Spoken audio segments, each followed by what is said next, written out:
Hi, you guys. Oh, there's Oreo back there. You can see Oreo right there.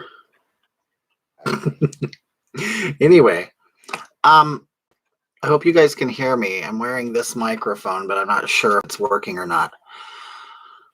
But anyway, I bought some new makeup. I have been, the contour I've been using has been very light, which is fine. I mean, let me adjust this a little bit. Okay.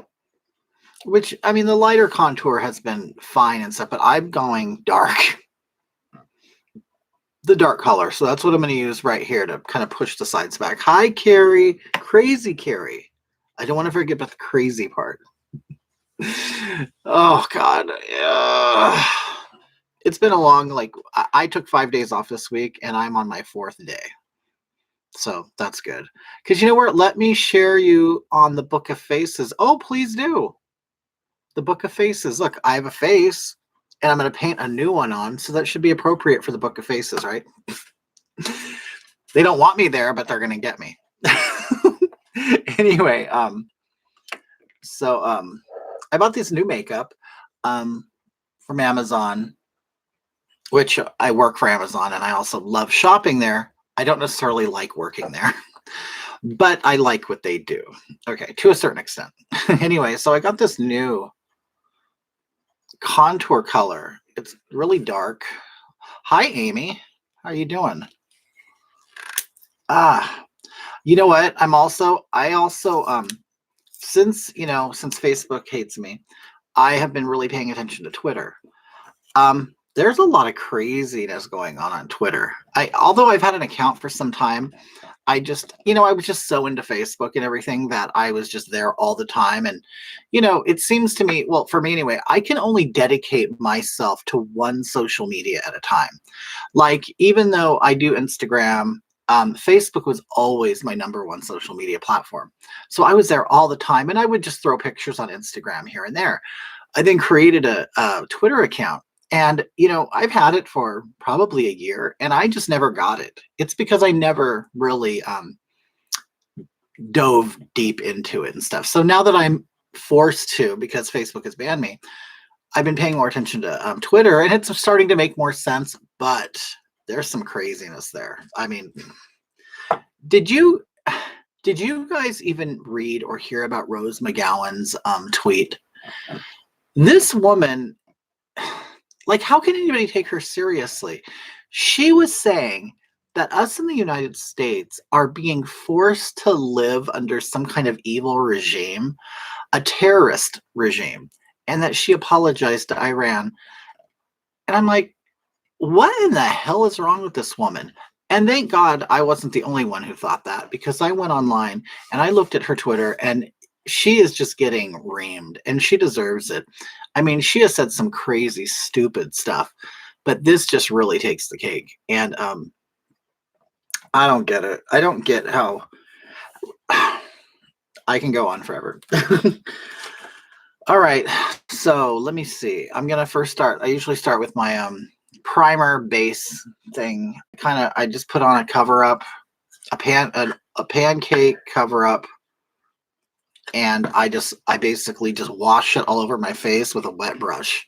It's that simple. And that takes care of like getting rid of discolorations, anything like that. So pores, if you have any like pores and stuff, it might fill them in. I mean, if you guys know, let's be realistic, okay? When you see things on TV and they tell you, oh, it's a pore, it'll fill your pores, to a certain extent. But they're always trying to make people believe, and you know what? They do it every year, and they do it. I am a licensed cosmetologist, okay? I wanted to be a makeup artist. That was my goal in life. Well, so I just do the art of myself. Well, anyway, so I wanted to be a makeup artist. I studied it and stuff. Not like I'm the best one or anything. I just, I know something about it. Okay. Anyway, so they have been selling people lies for so many years. And even in cosmetology school, they don't want to admit it, but you have to read between the lines that a lot of beauty is bullshit. A lot of it. You know, like we had to learn how to give people facials and set them under colored lights because the colored lights did something. Well, what you did was you tell people, oh, this is an infrared light. This heals acne, or this takes care of like dry skin or oily skin or whatever the ailment may be. But there's always a part of it in cosmetology where they tell you that it's psychological. It just makes you feel better. And it's like, and that's a lot. They do that a lot in advertising for you guys. When they try to sell you makeup, it's just all bullshit lies. You know, one of my favorite lies is right now, and people, I'm sorry, I have a mirror over here I'm looking at. There are people who feel, hi, Suzanne. Glad you're here. She's disgusting.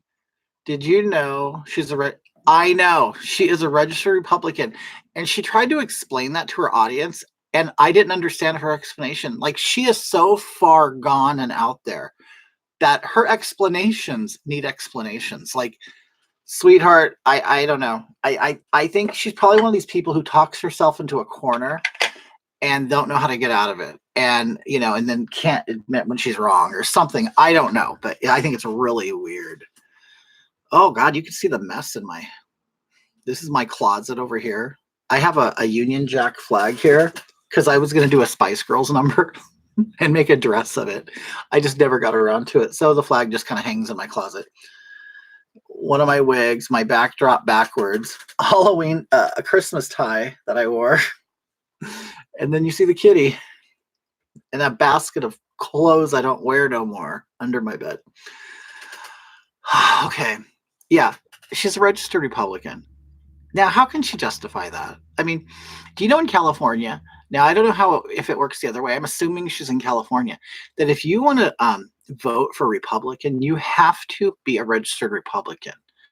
I was an independent for many years, and I had to switch to Republican to vote for Trump.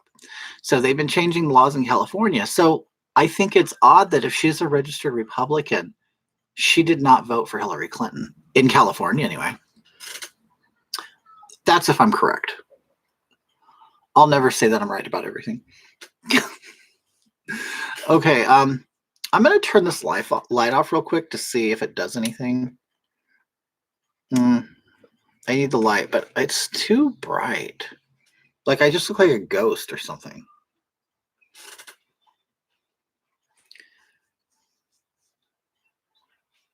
Oh, does she live in London now? Okay, this is better. Well, then she's like a... Thanks for coming in, Suzanne. Kitty, oh, this will be great. You're a true artist. Do you think so, Diane? That's so sweet. I never thought that, you know. I just kind of think I'm just playing with makeup. Okay, so I put that primer base on. Okay, check out my eyebrows. I shaved them. I shaved them like that because I want like a higher arch and I want to use the beginning of my real eyebrow. You know, it's so funny. Okay, I just turned 50 and I'm kind of like, I don't really care. I mean, I wear glasses, so it covers my eyebrows. Otherwise, I have to put glue on them, like several coats, and it just doesn't look good. And besides, my eyebrows at the end are very thin and getting gray, and so I just shave them off. And my frames of my glasses cover that anyway. Hi, Lisa B. Okay. So I'm going to try this new foundation I got. Oh my God. I got these new eyeshadows. They are, look at all these. Okay. These are, I got a total of 7 of them. Okay. These are liquid eyeshadows. Watch.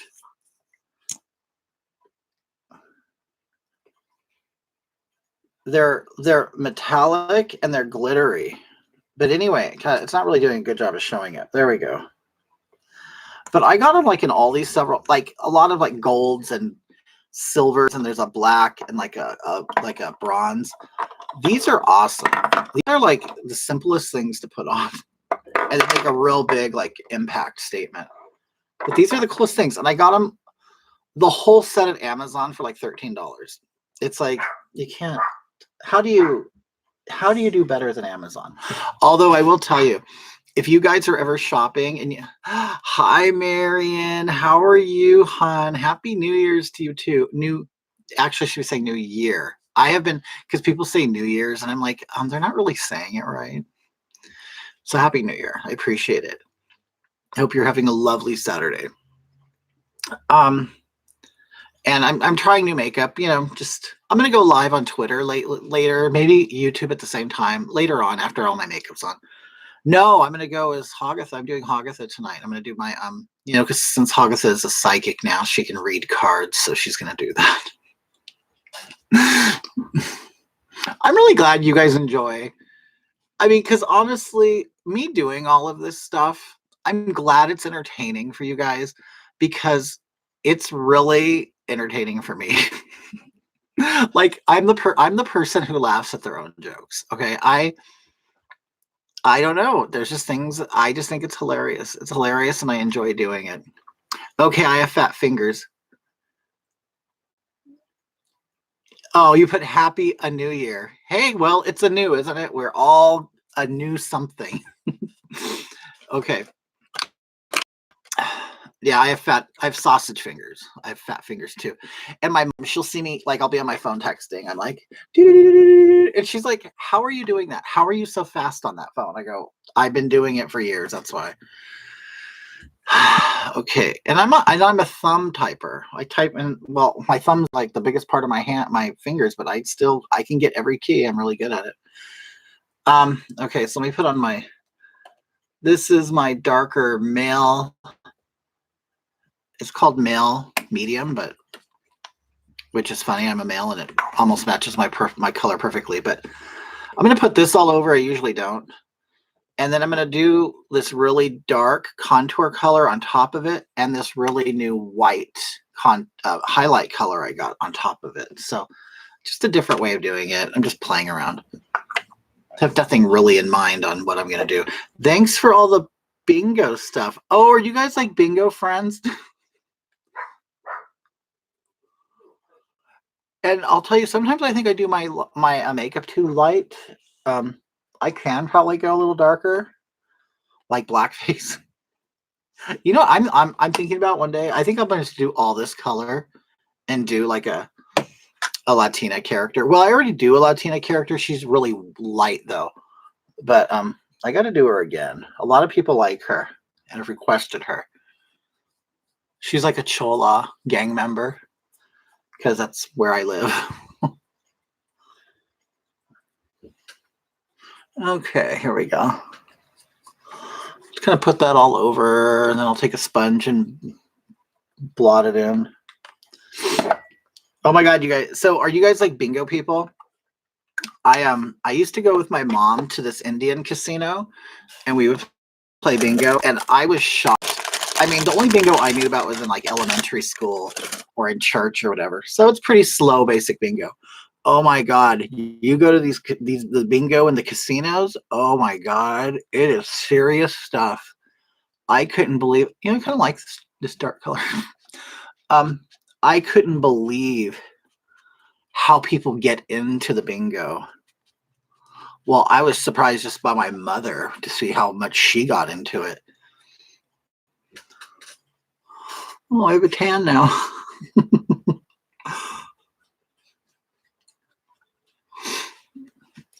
But oh my god, all these people, they had all these different they called them daubers, pretty much like my makeup. So they're just like daubing on top of the letters and stuff or the numbers.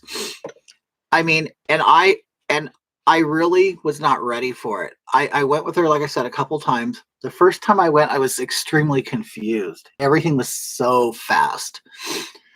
Oh my gosh, Kitty, I have a cat just like yours. Her name is Jade. She's 2. Meow. That is Oreo. And he's the perfect blend of me and Mark.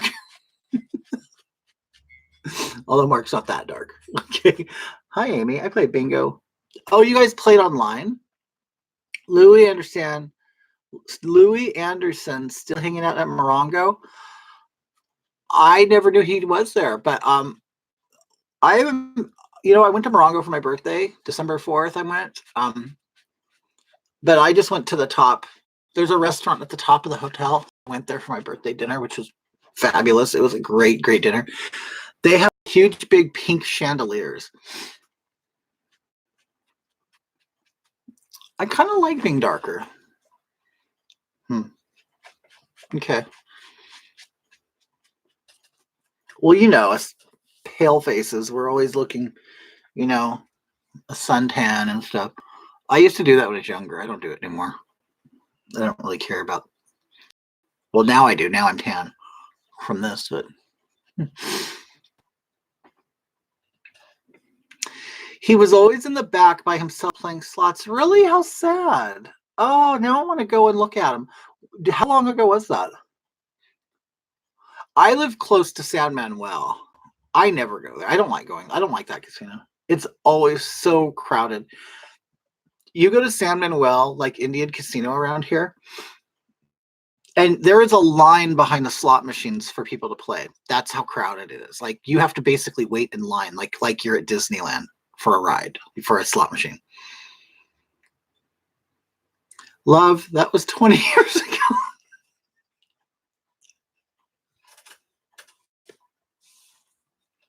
Was it?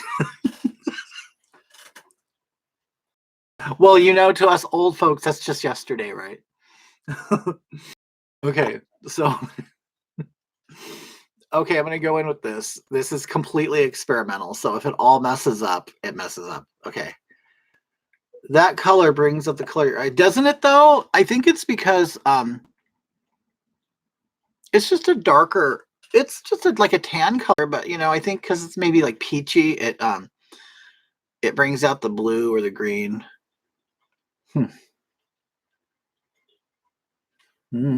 Okay. Now here's the dark one. Is Louis Anderson alive? You know what? I have seen, talk about Louis Anderson. I believe I recently saw him on a billboard that he's still doing his comedy act or something. So maybe it was at one of those casinos. Yeah, if it was a billboard around here, it would have been. Okay, let's see how dark this is.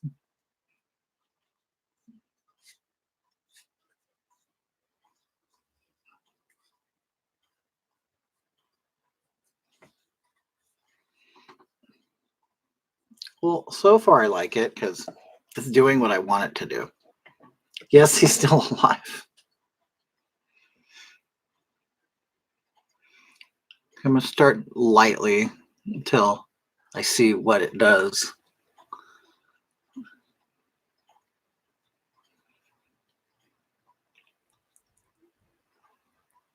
Okay. It seems to blend out really quickly. Okay. So let me just do that. See, the idea is to try to shape the face I want. Okay. Oh my God. Okay, so I would go with my mom to Indian bingo, and it was absolutely insane. I couldn't believe how fast paced it was. And I'm seeing mostly all these old ladies totally just playing with 10 different bingo cards. And I'm like, this is crazy, Mom. I couldn't believe it. I could not believe how quick it was. I know it looks weird, but I will get it right. He was one on the show Baskets. Yeah, he was on the show Baskets until I got castled. Okay, yeah, you're right. Oh, yeah, that's right. He played that fat old lady. Hey, Kitty, Victoria and I are watching you. Glad to see you back. Hi. I'm trying out new makeup. Hi, Victoria. I'm going heavy contour, which I haven't. So I'm practicing. I got this dark color because, look I got this like really wide bulldog jaw, and it's really not even my jaw. It's fat. So I'm kind of trying to combat that. Okay, hold on. And we're just here to talk the shit, bullshit. Hey Mario, what do you think about Rose McGowan tweets? She's crazy, absolutely crazy. Look, it's almost like I'm painting on a beard.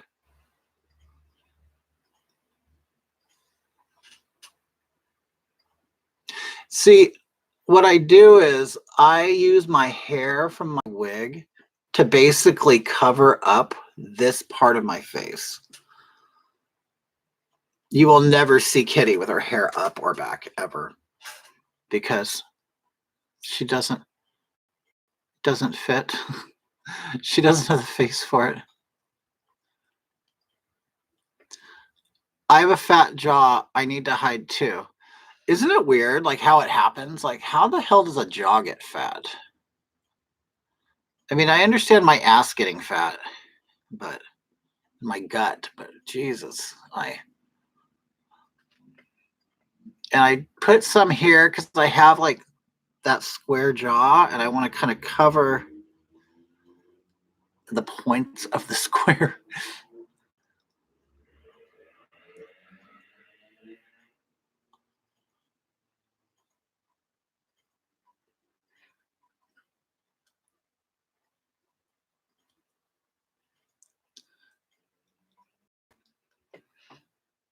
Yeah, that Rose McGowan is something else. Like she is an absolute loon. Like really, honestly, like, and you know what I think? I don't even think she knows enough about what's going on to even speak the way she does. Like, I can guarantee you, she knows nothing about um political the political like relationship between Iran and the United States. I guarantee she doesn't.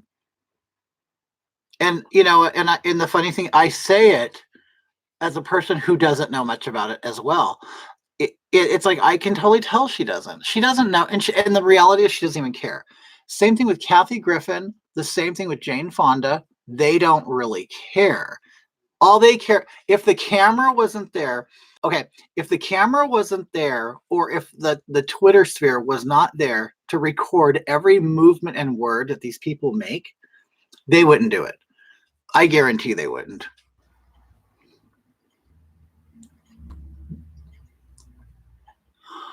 Like, I bet you $1 million before Jane Fonda gets to DC to do her stupid little planned bullshit. I bet you anything she's looking for the cameras.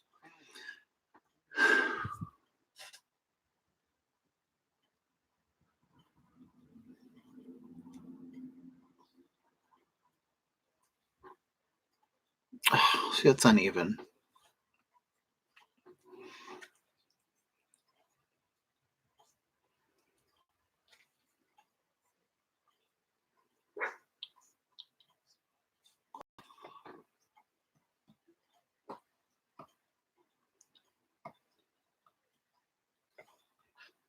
Okay. What do you think about getting, you know, I don't even know, getting wiped out? You know, the funny thing is, I don't even care. Like, how can anybody, okay, nobody here knows him. They don't know him. They just don't. It's like,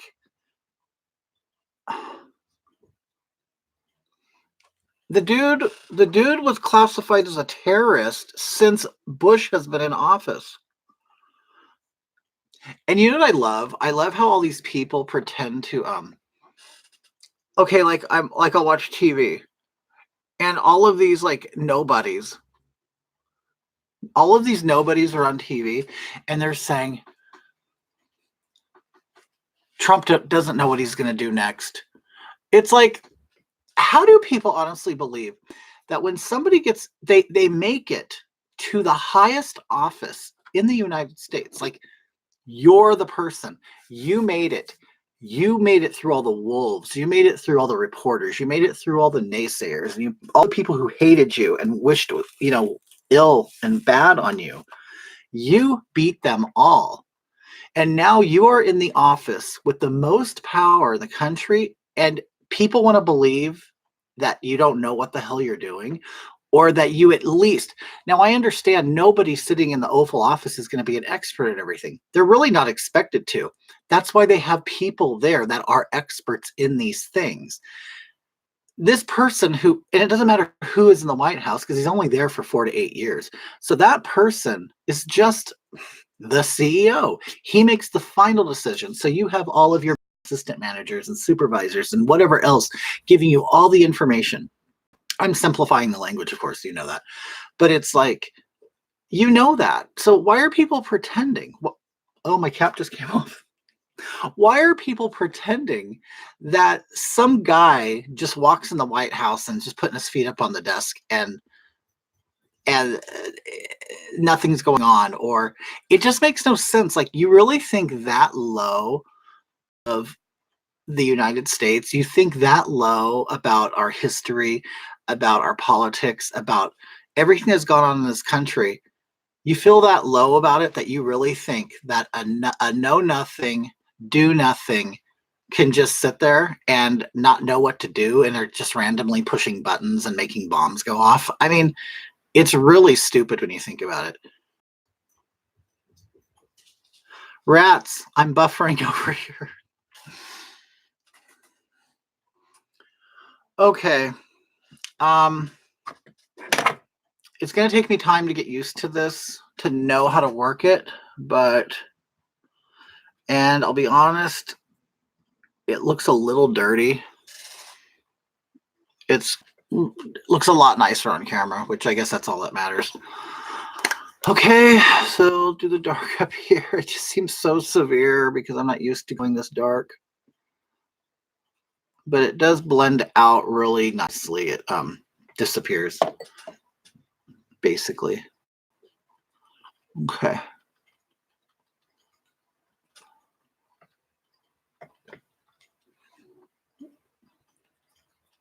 I mean, I'm basically slathering chocolate frosting on my face. Hey, Mario and Victoria, I don't know if you're still there. Victoria, do you still perform? I know I saw you. You would be in places like in the, I want to say, San Fernando Valley. Last I remember.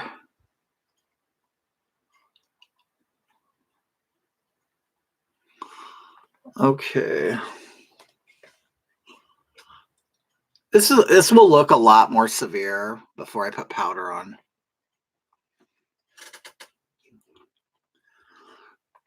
But I don't want this severe.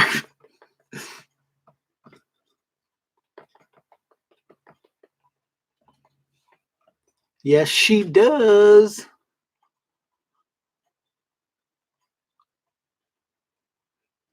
Are you deliberately avoiding the old club we used to go together? You know, we knew each other at. You know what's so funny is the owner of that club just contacted me yesterday. A friendly little text call, and I was really shocked. I'm like, oh, after all these years, you've decided to humble yourself and to call me or text me. I wonder what that's about. Okay. Yes, she doesn't like that place. Yeah.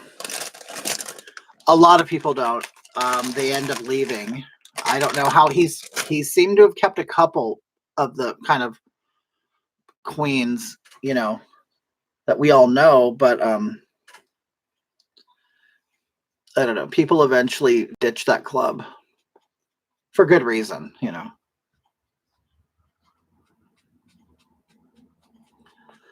Oh boy, this is really, yeah, I'm gonna have to learn how to work with this dark color.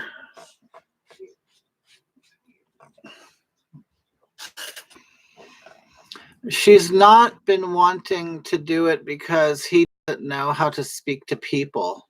Oh, yeah.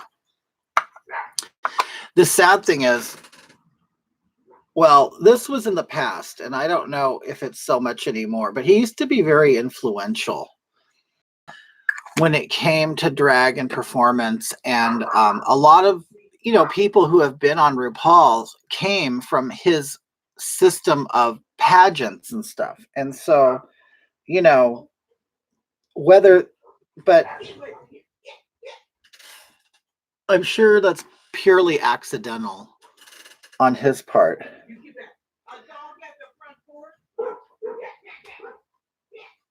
There's a dog that's at our front door barking.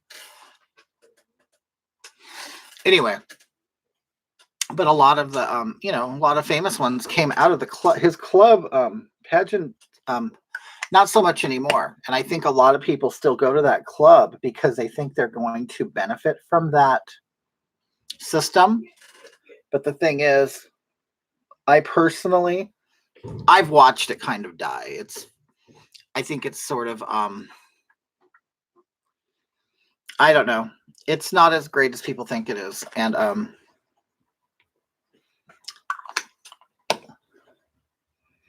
the funny thing is, he just contacted me. So there's a part of me that thinks he wants something from me, because that's what he does. When he needs something or is going to ask you to do something, he will he'll go through his phones and his old contacts and start texting people, hey, let's be friends again. So much time has gone by, and then he'll spring it on you. Hey, can you do this? It's not, it really isn't.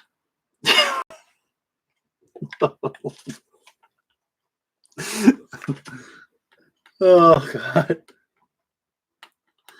Okay, so what I'm trying to do is I'm really trying to work with this dark makeup. I shouldn't have put it on. But we do what we can. Luckily, I'm gonna have a bunch of hair on, and I'm gonna cover a lot of this. But yeah, definitely, it takes practice to wear such dark colors when you're not used to it. And of course, this is strictly a drag thing. You ladies don't have to worry about this. So I'm just using my different colors to try to blend in this dark line. Oh well, live and learn. That's what play is for, right? But anyway, have you guys made any New Year's resolutions? I'm really not one to do it, but I made one.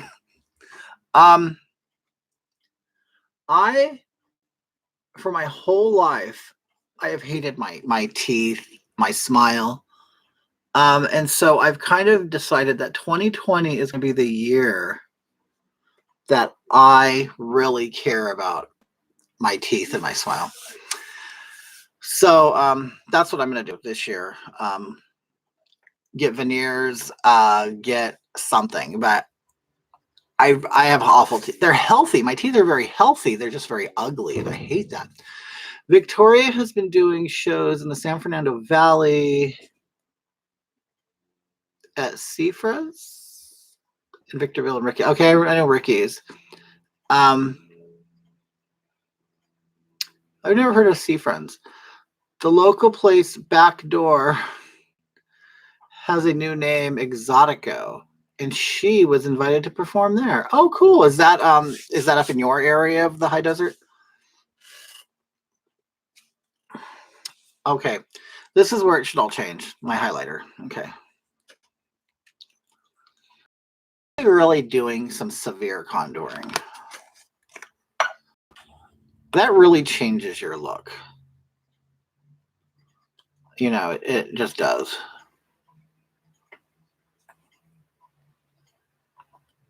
You really need the severe contouring. Well, when you're doing drag anyway. Okay. I tend to smile and put the white on top. Okay. Yes, it's in Lancaster. Well, you know what, Mario? I was trying to give you guys some privacy. But you go ahead and say Lancaster. I didn't even know there were any gay clubs or bars up there. I mean, what? We just have the one up here, or I'm just down the hill from Victor. I'm, San Bernardino, so I know Ricky's. I've never been there, but I know it's there.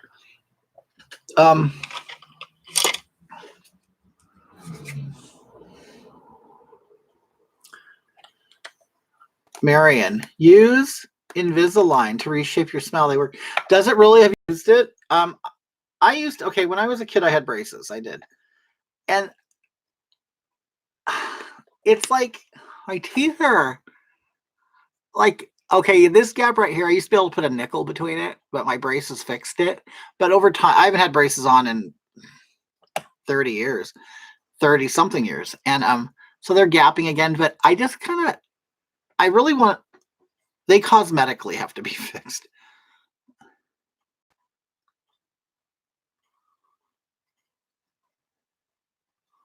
Okay, and this color is actually very white.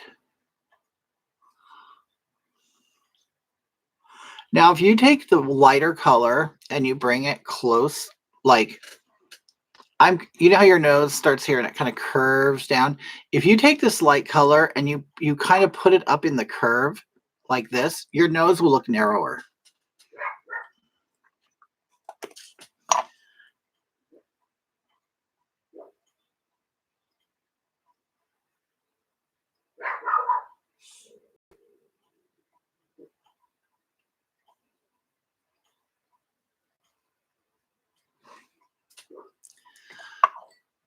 Marion says Invisalign are great for gaps. Okay. Well, I'm going to go to the dentist. I'm going to tell them, listen, I need a new smile. And I'll see what they give me. I don't know. Is Invisalign something your dentist gives you? Like, do they write you a prescription or are there certain dentists that do it? Is it like a product they would have to offer?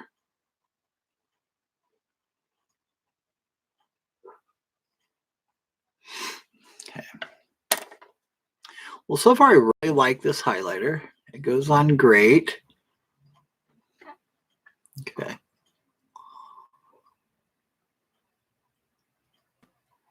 And it's not, I call it a highlighter. All it is a white cream stick. That's all it is. I tend to I'll say highlighter when it comes to like a color that I use. Like anything like white to use as a highlighter on the, high points of your face or whatever.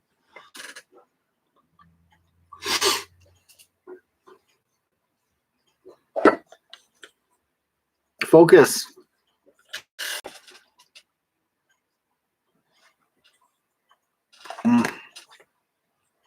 Oh, this camera. I bought this camera and it's supposed to be one of the best webcams, but it isn't. And I'm trying to avoid buying like a high priced camera because they can get real expensive and I don't know. Okay, and I highlight in the dent of my chin.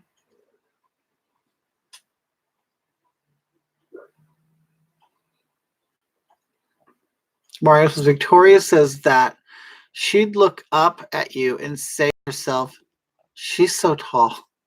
Oh my God. Yeah, I was tall.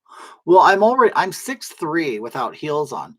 So when I would go in drag, I was like 6'8", 6'9", because a lot of times I'd wear not just big heels, but big platforms too.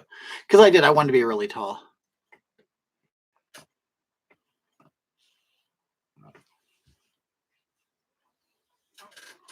Well, okay, this is how I can tell I'm going to need to practice with that dark, but there's always powder to put on top, right? Okay, but I'm going to go heavier with this highlighter. Because I really like my cheekbones to... Oh God, this camera picks up my wrinkles. Look.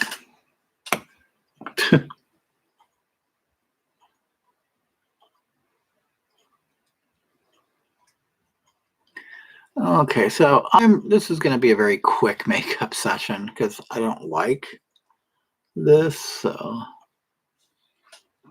Okay.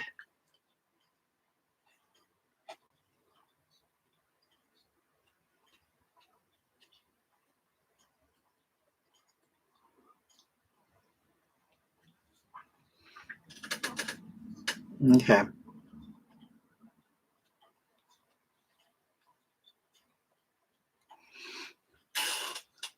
God, this really looks like a mess in person. All right. I'm just gonna throw in all my powders and get working on the rest of the stuff.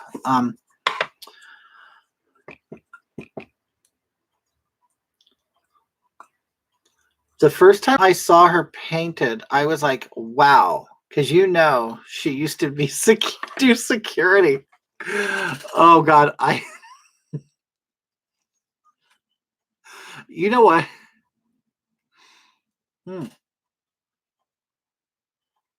It's funny because I have tons of pictures with all these famous drag queens.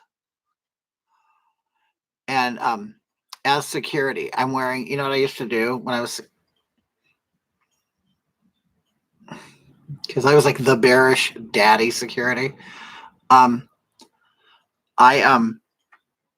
wore a black button-up shirt, and I would roll up the sleeves all the way up here.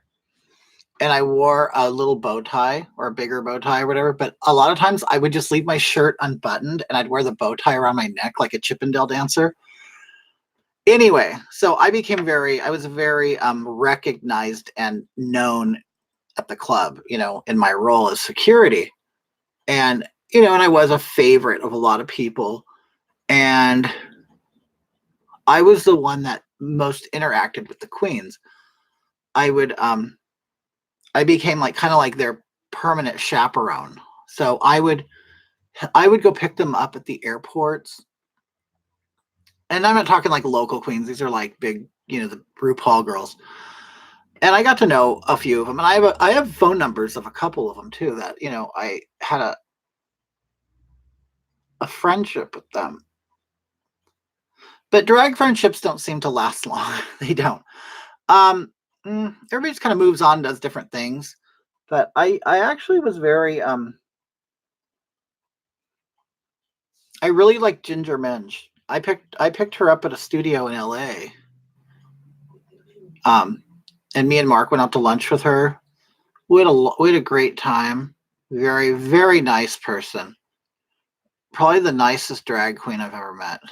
Besides Katya. Katya is a great, great person.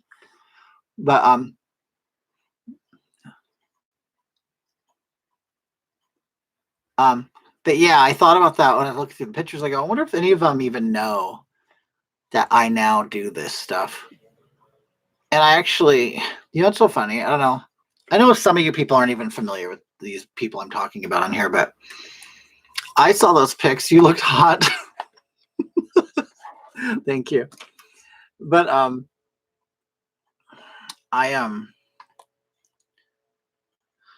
lot of these people don't like me anymore. Well, not the local queens don't like me anymore. And I don't really care. Because a lot of them are just flash in the pan people who, you see them perform a couple times and then you don't see them again. And a lot of them think their shit don't stink, which is really kind of weird because they're a nobody. But there's a lot of these drag queens that they really irritate me. And that's why I'm not part of the whole culture of drag. I don't really like it. They think for some reason because they put on a wig and makeup and a dress that they're fabulous women. And they go around behaving like these bitchy characters from TV they wish they were. And it's just so annoying. But I just wasn't like that at all. And I can't stand that. So, whatever. But I forgot my whole point. Oh, Fifi O'Hara. I don't know how many of you know Fifi O'Hara. I got in an argument with her yesterday on Twitter. And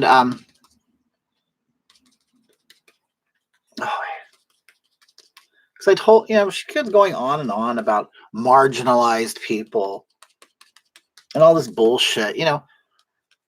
They constantly read from this stupid script that they all seem to have memorized. Everything's about trans, everything's about women, everything's about blacks, everything's about being gay, everything's about being, non-binary, all these buzzwords and crap. And I said something like, aren't you sick of all these people being victims? I mean, you just make them victims every time you speak. And it's so annoying. What do you mean victims? I never said these people were weak and victim. I said when you constantly say that white cisgendered men, heterosexual men, have all the power in the world and they have been keeping people down, you are saying that everybody else is weak and they're a victim. That's what you're saying. And they couldn't stand she couldn't stand it, and somebody else blocked me and all this stuff. But they're just so caught up in their victim mentality crap, and it's like their only identity, and it's like it's so annoying. It's like, shut up. You're sitting here on $1,000 device that you bought, um dressed as a woman, which, and you're protected. You're saying all this great stuff about Iran. They'd cut your head off in Iran, bitch. I mean, what? These people are just so stupid, and they don't know anything, and they have an audience of thousands and thousands of people who think they're wonderful because they get up on a stage and say, "Yeah, girl, yes, work," and they think that they're so wonderful for doing that. And then they like listen and hang on to every word of theirs, and they mirror their opinions and they parrot all their talking points, and it's just so annoying. I hate it. That's why I don't like the culture. But anyway, because they're all just so stupid. They're just dumb people. They think they're smart because they have an audience, and it's like, dummy, you're just dumb. Anyway, and you know what? And I've said it before. And you know what? I don't know if you guys know who Raven is. Raven used to be a good friend of mine. We were great friends, and I would go to his house. I knew his dogs and his boyfriend and all this stuff, and his roommate. But he where the hell's my contour? There it is. And he would sit. He sits there and acts, but he acts all like he's like, these drag queens act like their shit don't stink, and that there's some kind of sage or something, like they're so enlightened because they have all these people who worship them and like the way they do their makeup. And it's like, you know what? I've heard these people call other people the N-word backstage. I've heard them talk bad about Mexicans, and it's like, you guys are going to sit there and call somebody else racist when you use the language of racists, and I don't get it.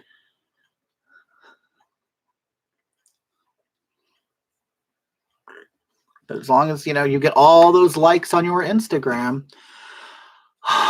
Liz, I totally agree.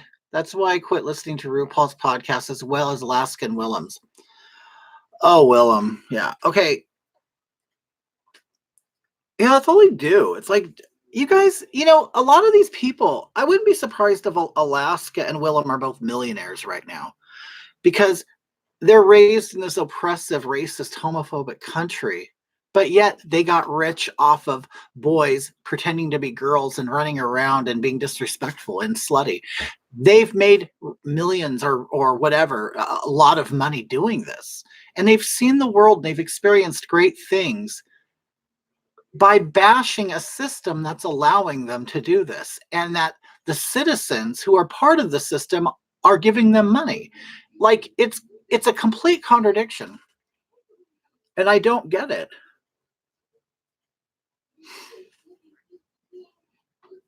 It's like, I've these people they're defending Iran, and I told this, and the same person who said that women are second class in the United States, I go, you know what? I grew up in the 70s and 80s, which was 40 years ago. The women I knew were very powerful and strong. They were all career women who ran businesses. I go, I don't know what you people are talking about today. Like, what are you talking about? I don't get it. Like, I never understood. Yes, there was a time where women didn't own property. They couldn't vote. They couldn't do anything. They can do everything, and they've been able to do everything for years. So why is there this population of people who aren't aware that women do things? Like, are they even aware that a woman has ruled England for, 100 years now? How old is Elizabeth? I don't know. I mean, do they not learn about Cleopatra, Margaret Thatcher, any of these other women that have been rulers? But all of a sudden they want to act like, oh, women are just poor little diminutive, creatures that men won't allow to rise to the top and blah, blah, blah, blah, blah. It's like, by you saying that men won't allow you to rise to the top is admitting that men are better than you. No, you've been at the top. You guys, you get, I don't get it. I don't know. Maybe I'm missing something. Maybe I knew some exceptional women in my life. I don't know. But I don't come from that women are weak and victims, or, I grew up in the 80s. For some reason, it was a lot funner to be gay then than it is now. I don't know. It's like everybody's a fucking crybaby. Sorry. Excuse my English. But everybody's a crybaby. And it's like, do you like enjoy crying? Do you enjoy being a baby? I don't get it. Do you enjoy being a victim of something? It's just weird. Yeah, I lived in Saudi Arabia for 9 months. Let's talk about, how badly the Muslim faith in the Middle East treats women and gays. I know. It's funny because these people speak with such like confidence and authority, like they know what they're talking about and it's like, you really don't know shit. You're living in your mom's house still. It's to me, it's like these people who complain about boomers. It's like, why are you complaining about boomers? I don't get it. It's like, is that just you have nothing else to do, that this is your new thing? I had somebody call me a boomer, and I'm like, dude, I'm not even a boomer. I'm Generation Xer. I'm not even a boomer. You don't even know what a boomer is. But I don't know. These people today are just wow.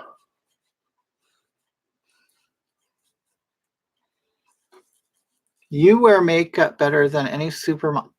Oh, stop. You don't know that. That's sweet, though. I just put on a lot. That's, it's funny because my mom, I share all this with my mom. I'll send her a picture of myself. I go, Mom, look what I did today. She'll say, why can't I look like that with makeup on? I said, because you don't really want to wear makeup. You just want to wear a little lipstick and mascara. I go, but if you want to wear makeup and you want to change the way you look, you really got to put the makeup on. Mario says, a bird born in a cage will think flying is an illness. Oh my God. I mean, that's a great statement. Yeah.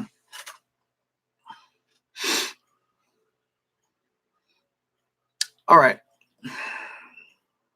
It's very severe. I can see these lines. I don't like that. But with some powder, it'll go away. Women in the 80s rocked the shoulder. I know. Isn't that weird how, like,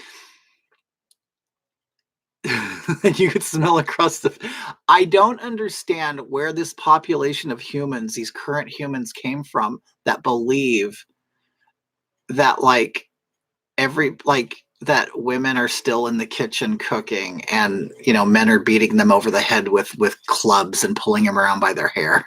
I don't know where these people have been for the past, 60 years, 80 years. I don't know. Red Dior. You know what my mom wore? My mom wore Elizabeth Taylor's. Was it Passion? She wore Elizabeth Taylor's perfume. You know what, Liz, I'm class of 88, so like I'm right behind you. I never, ever, ever, ever, ever, ever thought I would be someone to say I miss the 80s. Like, I've always been a person that always kept up and liked modern stuff and modern times. But something happened like around maybe 2010. And I decided I'm no longer a part of this time period. I no longer like it. Yeah, I never thought I would miss the 80s ever. Because, I thought of it, a lot of it was kind of campy and colorful, and the funny thing is, that's what I miss about it. Like, I miss the gay clubs of the 80s. Even though you knew you were more likely to walk out and get made fun of in the 80s of a gay club, you also learned from that how to protect yourself. You learned to be a witty, strong person that could protect themselves. And you could walk into the club and it was like a breath of fresh air. and everything was like light and bubbly and happy and positive. When I started working at the club that I was working at for so long, I saw this shift in gay culture. It became dark and I don't know. It didn't seem positive anymore. It's almost like the more freedoms they had, the less appreciative they were of it. And I don't know how else to put that. But going in the gay club was like an escape. Now when I go to gay clubs, it's almost like I can't wait to escape from them. It's I wish I can accurately, you know, say how I feel. I have a horrible time doing that, but same. I've always said I'd stay current with music and pop culture, unlike my parents, yes. But oh my God, so much of the music now sucks. That's one reason why vinyl is so popular now. You know what, Liz? Okay, so I was talking earlier about a friend of mine who owns a club.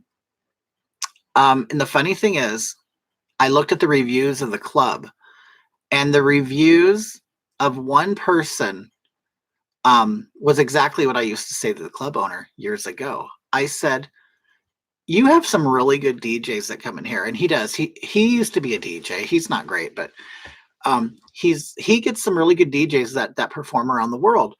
And I said, "Why is it that they only play the same songs over and over again?"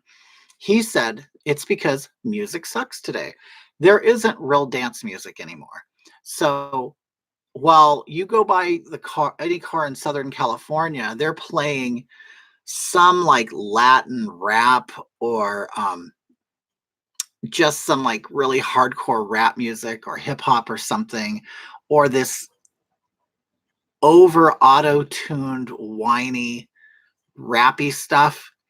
Um, you can't dance to that shit. So what they do is they play old 90s music and then they just kind of speed it up and they put new beats in it and stuff.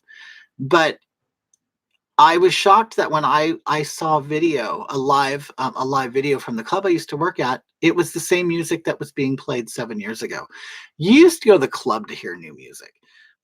When I was young and gay, I would go to the clubs and I would hear music I'd never heard before, and I would fall in love with it. And that's how like new artists got discovered, by being played in the clubs and stuff. And it's just not the same anymore. Not at all. I If I never walk into a gay club again, I'm happy. I don't care.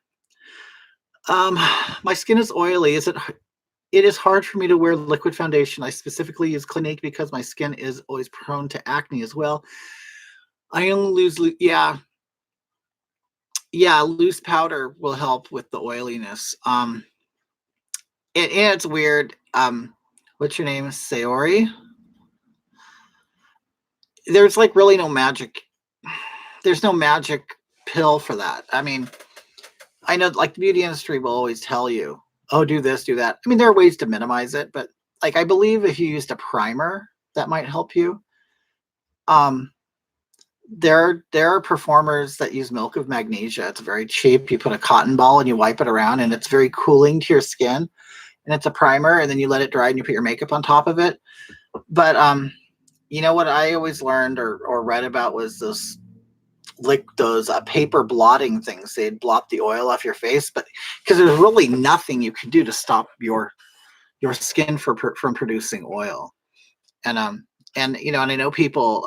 This was a thing that I learned about was there are people who put alcohol on their face to try to get the oil off. But the thing is, your skin is smart. Your skin knows, oh, the oil is gone. I need to pump some more.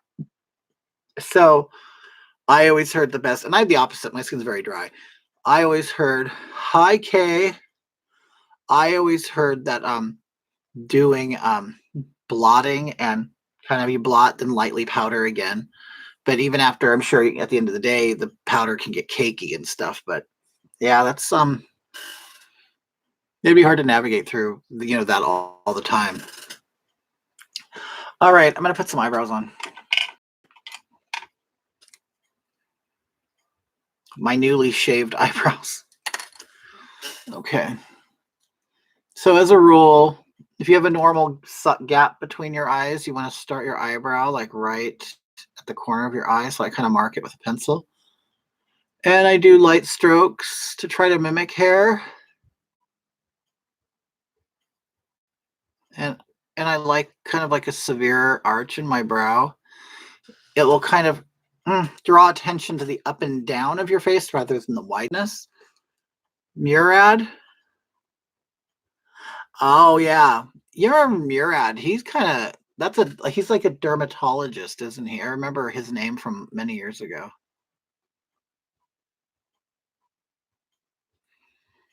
Okay, I'm gonna go that high, and you can always fix the shape later if you don't like it.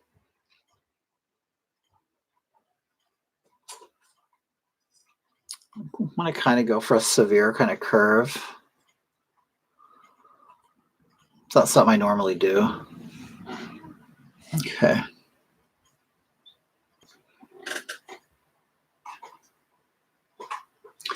It's funny because one thing I always struggle with doing my makeup is what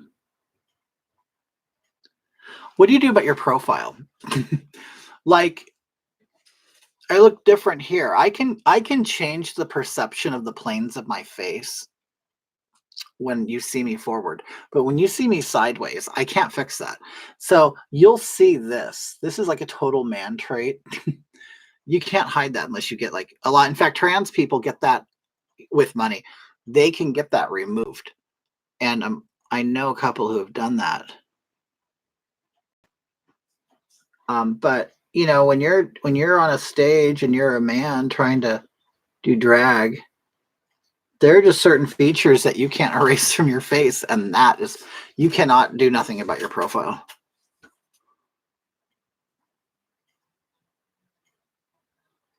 And my profile and my front thing are completely different. Just stopping in to say hi. Hey, Michael Titman. How are you? Yeah, I got banned from Facebook again, so you can go ahead and tell the crew. Um, but life goes on. I mean, I'm gonna have to do my thing wherever I can. So, but yeah, you can tell everybody I miss them. Yeah, that's one thing I hate about Facebook is Facebook is a very nice social media. It is. It's nice. It allows you to connect with people. It allows you to sell things. You can do whatever you want on Facebook as long as you do as they want you to do. I will with my secondary account, but you know, Facebook's terrible. Like, and honestly, I know a lot of people don't probably want to go in this direction, but I really think the only way to solve the whole Facebook problem and social media problem of people getting kicked off is to offer a paid service. And I don't know what. And I'll tell you, I honestly, I would pay $10 a month. I'd pay $20 a month for access, uncensored access to Facebook. And I wonder if they're going to go in that direction. But I really do. I really like Facebook. But the fact that they are so strict and they're such babies, and the older they get, the worse they get. It's like, why can't you split the flat platforms up? Have a G-rated one and then just a regular anything goes one. I don't get it. I always end up heavy handing my brows. I look angry. Well, probably because you're maybe going too severe like this. That kind of probably gives you the angry look. Or like if you're too close into here, or maybe if the arch is way too severe. Like there's some cholas that look pissed off all the time because of their eyebrows. And they may not be. They can be the sweetest people, but they just look like bitches all the time. The funny thing is, I want to get that bitchy kind of eyebrow look, and it's kind of hard for me to get it. Probably because I'm too much of a coward and I don't go severe enough. It's funny because I am kind of conservative in my makeup application.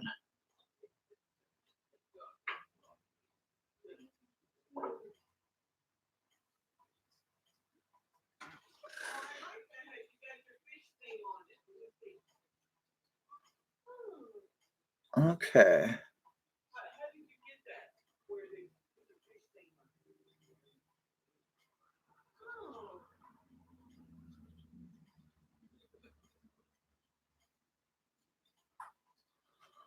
Yeah, it's so funny is my mom. My mother is dating an Iranian man. I mean, I say Iranian, but he's really American. But well, he was born in Iran, and he grew up partly there and partly in England.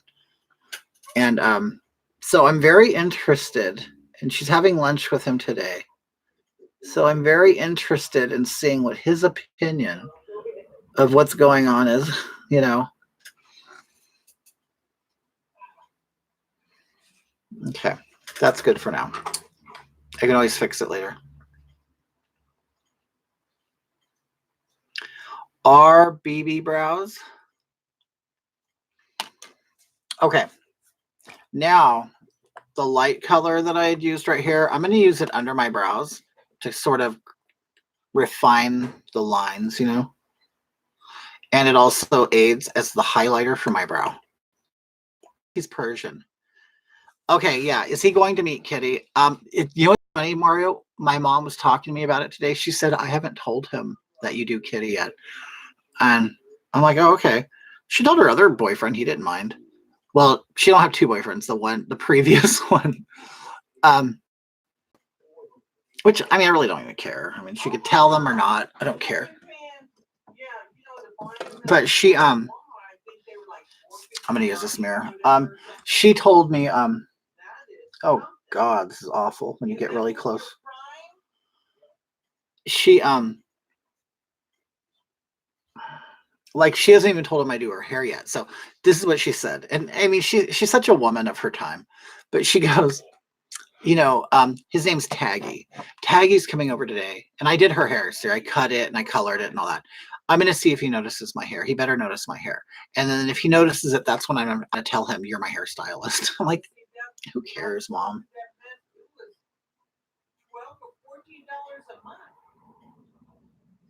So I'm going to use my my white,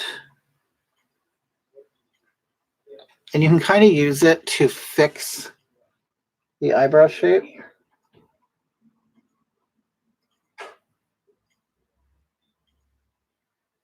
You're basically coloring over the eyebrow for any mistakes that you may have made. And at the same time, you are highlighting. So you're kind of killing two birds with one stone. Okay.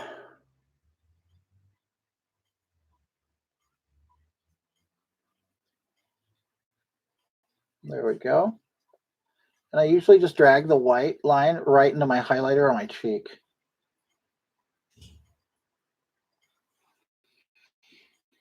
There.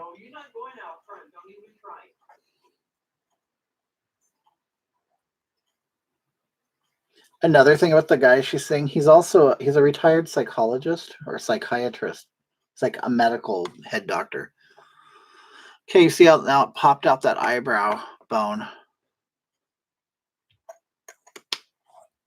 And it refined that eyebrow. I'm gonna go a little lighter right here.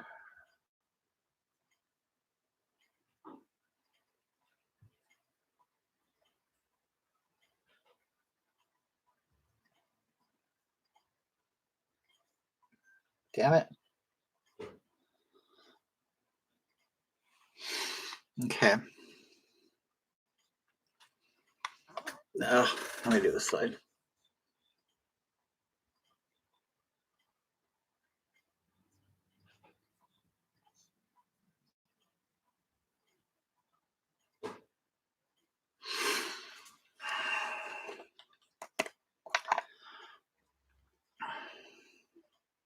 Hey Mario, do you have any like flag drops going on? Mario Presents, if you guys don't know, is a very politically active young man. And I really respect that.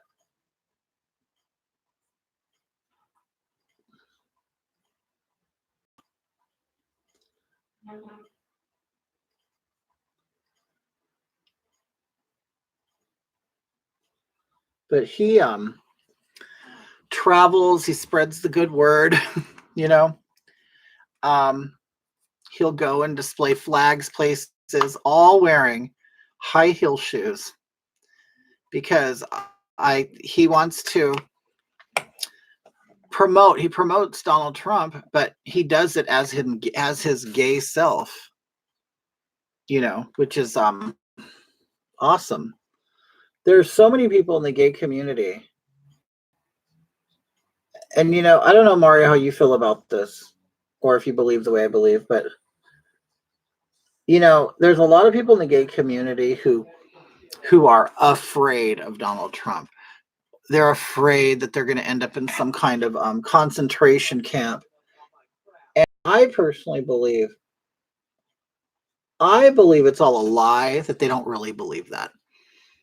I think they just do it just to be an asshole. They do it just to get attention. But I don't believe that they honestly believe that they're going to be put in camps. I just think they're just being assholes. We're trumping the Oscars in February. Oh, yes, you told me about that. Yeah, make sure you say your stuff here, because people will, if they're not live watching this, later on, I'll have 400 views of people who will watch this. So we're trumping the Oscars in February. The stars get dropped off a block from the theater, and we're going to promote Trump right as they get out of their limos. Triggered. No, really, you guys have to pay attention to Mario. He's really cool.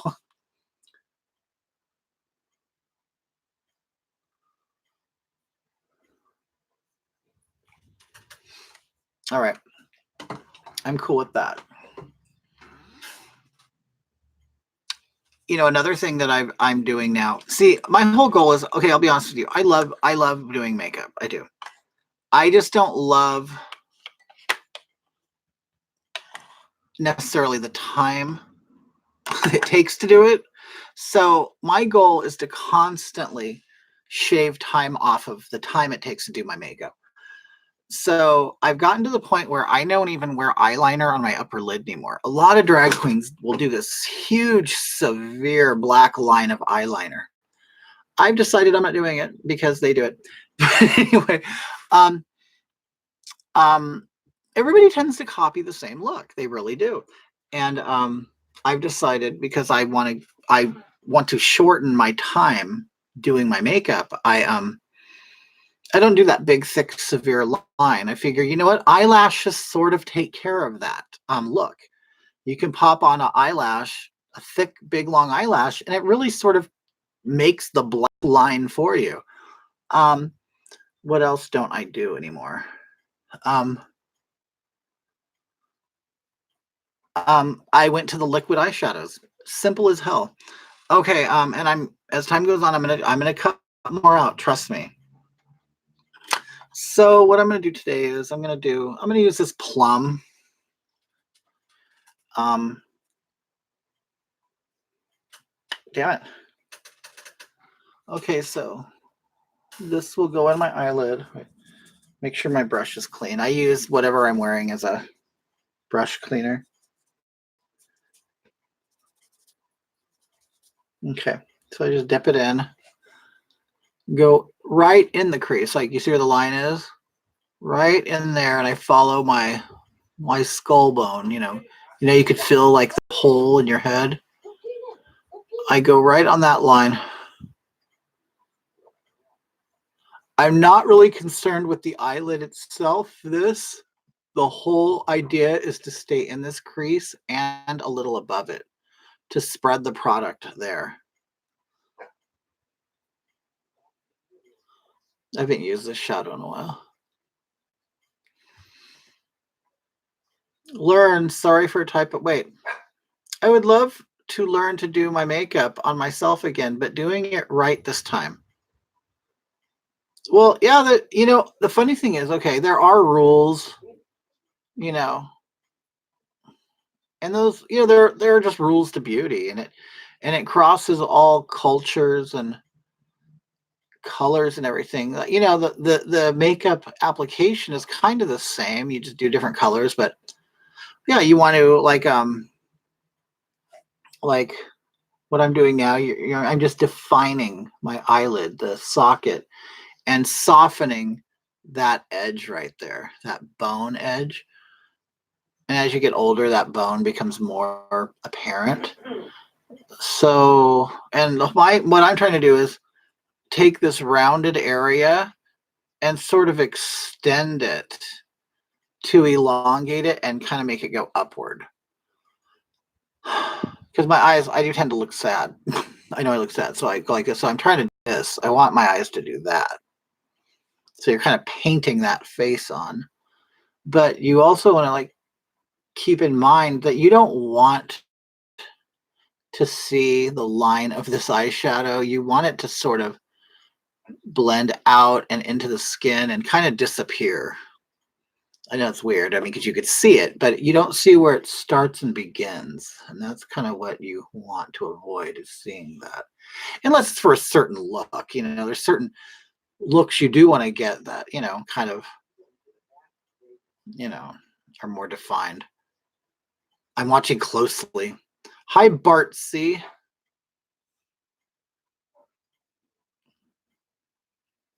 So I want to pull this out and kind of go up in here a little bit. And, you know, you just kind of color until you kind of see it. And as a rule for me anyway, you know how my eye is right, all right. Like that line of my eye is right here. I kind of don't want to go be like beneath this. So sometimes taking a tool like this, a straight edge, helps you because it won't allow you to go below that point. So you see that, how it kind of created a dam. So I just kind of created that's my limit. I'm not going to go past that.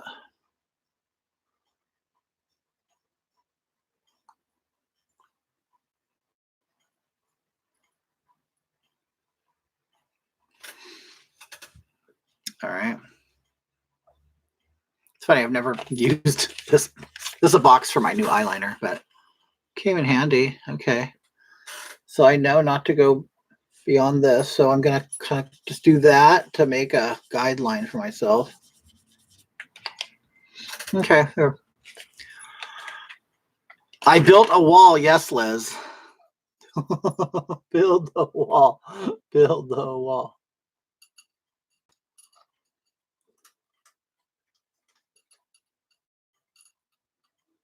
Hey, Mario, do you still talk to the queens from the Bay Area or Sacramento? One of them has been has contacted me on Instagram, and we're going to share makeup. They have makeup.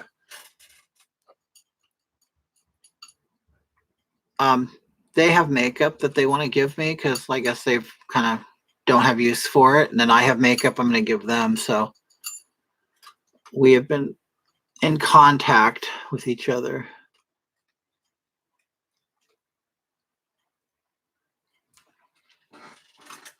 Wait, there's a light coming from this window, so it kind of messes with my lighting. Okay, so I'm just going to do this for now.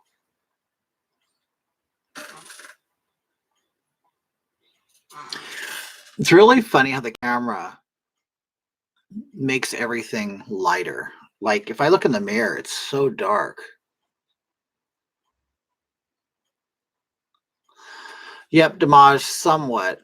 We like each other's stuff and cross tag. They're both sweet. They seem very, very nice people. They do. Okay.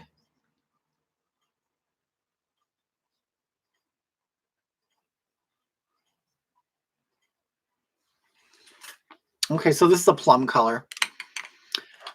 Now what I'm going to do is I'm going to take this more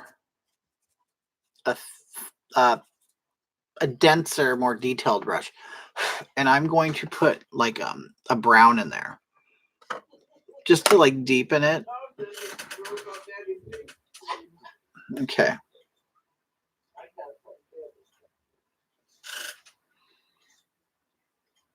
You better get away from that door. Here it comes. I'm gonna more define this area.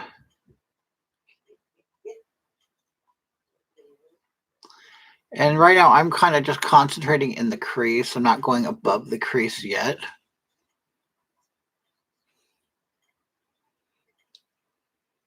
Oh, that guy was get away from that door. I'm gonna just fill up this thing. Get you for sure that time. Get away from that swing door.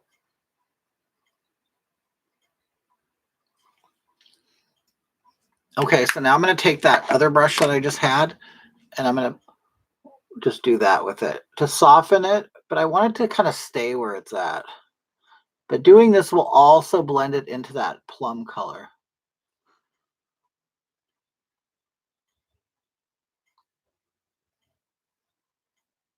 Okay.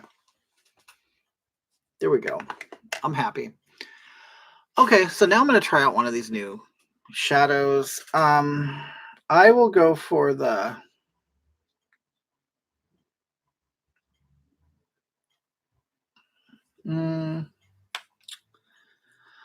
this is going to be hard for me to decide. I'll go for Gold Goddess. How about that? Okay. So this is my first time using these. So it's just a wand, kind of like lip gloss. And I'm just going to paint it on my eyelids up to that dark line. So this is just on my eyelids. Oh, this is cool. Okay.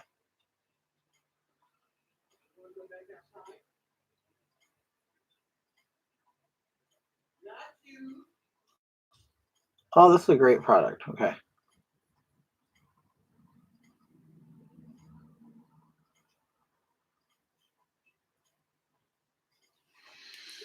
Okay, I like this. Is Mark all healed up? Mark, you know what? He is. I don't know how long it takes to get all healed up, but well, in case a lot of people don't know, Mark recently had a back surgery. He had a disc removed and had some nerve stuff done and whatever else, but he's supposed to not basically do anything for 3 months. Well, that's impossible for him to not do something for 3 months. He works at a home in his garage. He's a woodworker. He makes things. He has a website and all that, but anyway, or a Facebook page. He used to have a website. But he's been getting back out in the garage. He's been learning, doing some more work, taking care of his fish. He's a pond keeper. He loves koi fish. So while he isn't resting as much as he's supposed to, he's doing really good. But I'll lift heavy things for him. If he needs help, he knows I'll help him. So he'll ask me. Today he just asked me to lift some stuff. But yeah, he's supposed to be taking it easy, but he is taking it easy for him, but probably not. But I also think by him being active and being very careful, it's strengthened him. And I think it's helping his healing process. There are people who he's been talking to in social groups who have had back surgeries before him who are still in bed in pain. And they tend to be overweight. They tend to be immobile and inactive and just lazier people. And whether people like that or not, that's life. I mean, if you're going to sit around and cry all day about your pain and sit in bed, then that's all you're going to do. But if you push through it and just go about your day and take the proper medication, and don't be stupid and sleep the way you're supposed to sleep and sit the way you're supposed to sit and ask for help when you need it, you'll do okay. But if you just sit there for 3 months and do absolutely nothing, you're not going to have a good result.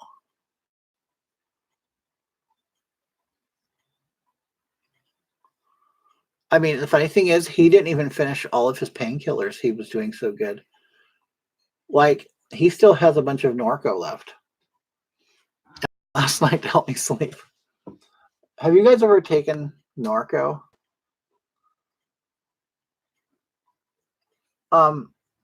Now I'm a big person, so I don't know if it. I just take it and it kind of relaxed me. I maybe need 2 of them. This is some really cool eyeshadow. I would suggest this. I really miss the 80s. I was in my 20s. I was scandalous. Were you, Diane? I graduated high school in 88.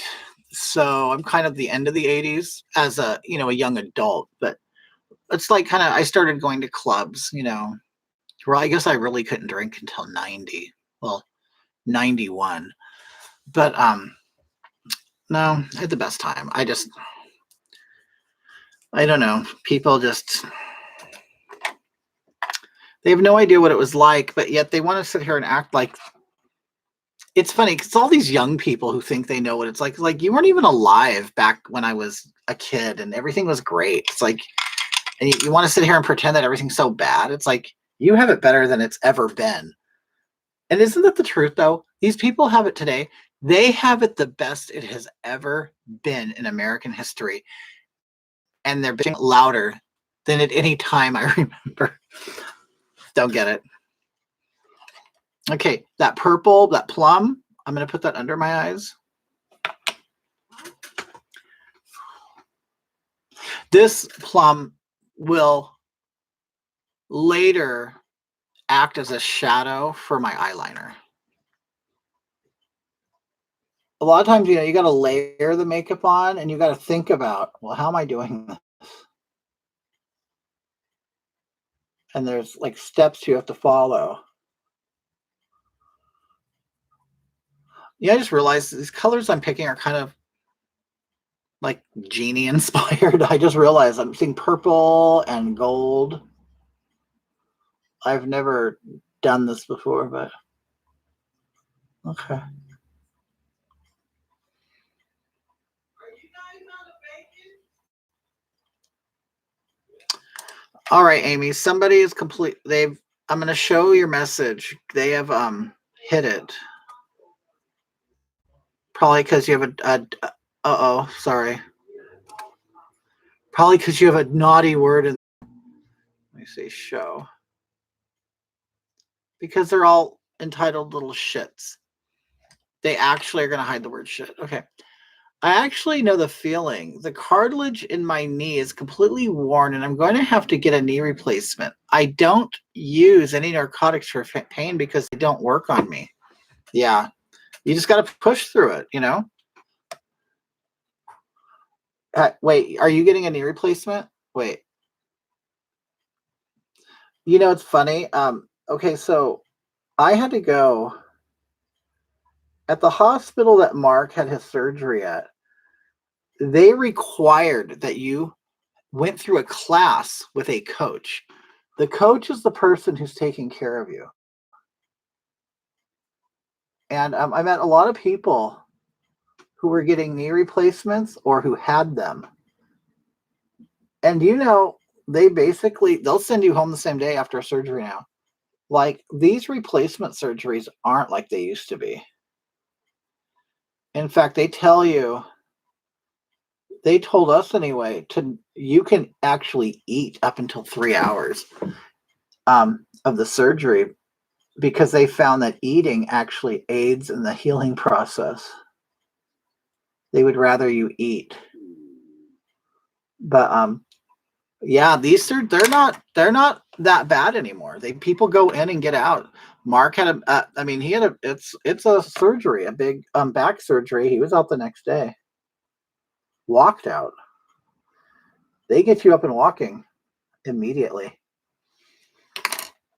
Because the more you sit there, the more you freeze up, the more you don't move, I will have it eventually.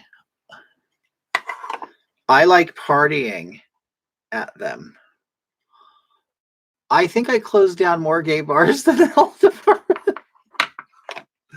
Oh, trust me, the health department would have reason to close down a gay club. I'll tell you, I worked there. You know, it's another thing that I just put white powder underneath. What that will do is aid in the highlighting. Plus, it's going to catch any of the powder that will color my cheek, and I don't want it to. I was told by a surgeon that I would have to start physical therapy the next day. Yeah, you will. It's no joke. But the thing is, it's good for you too. You know, it's funny you're saying I think I closed down more gay bars than the health department.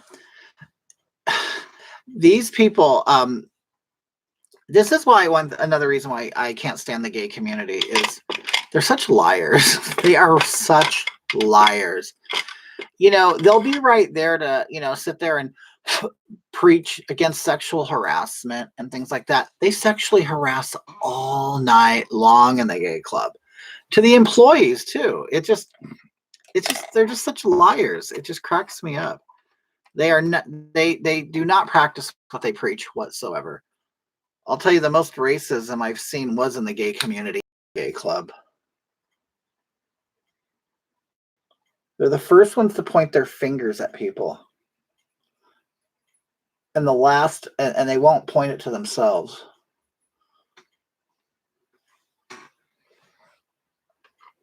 Okay, so that plum, I'm going to just kind of smudge or blend.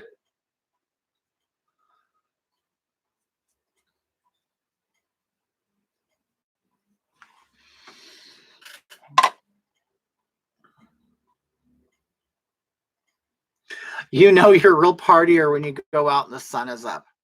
Yes. I don't know where you guys live. You know, and well, never mind. I don't think there's nothing that's stopping from the clubs from staying open late. They just stopped. They stopped, you know, serving it too. Oh wait, I need to put that powder down at the bottom.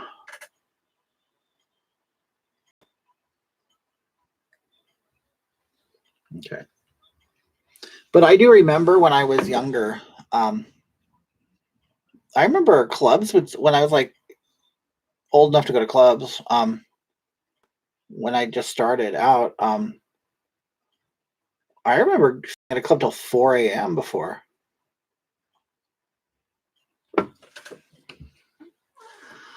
I lived in Reno for 25 years, so the club's hardly. Oh God, yeah. Do you still live in Reno, Diane? I know a lot of people. Well, did you guys? I don't know how many of you live in California. Did you know? Check this out. We recently just saw this on our news. Did you know that over 200,000 people moved out of California this year, but only 50,000 moved in?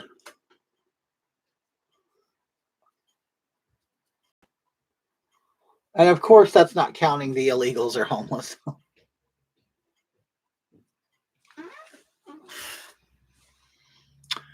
I always had the hardest time using eyeliner on my lower lids. I'm getting a good education here. I think the key to lower eyeliner is on a woman for everyday use is you don't want to create like this severe line. Like I just used powder. I'll go over it with a black eventually.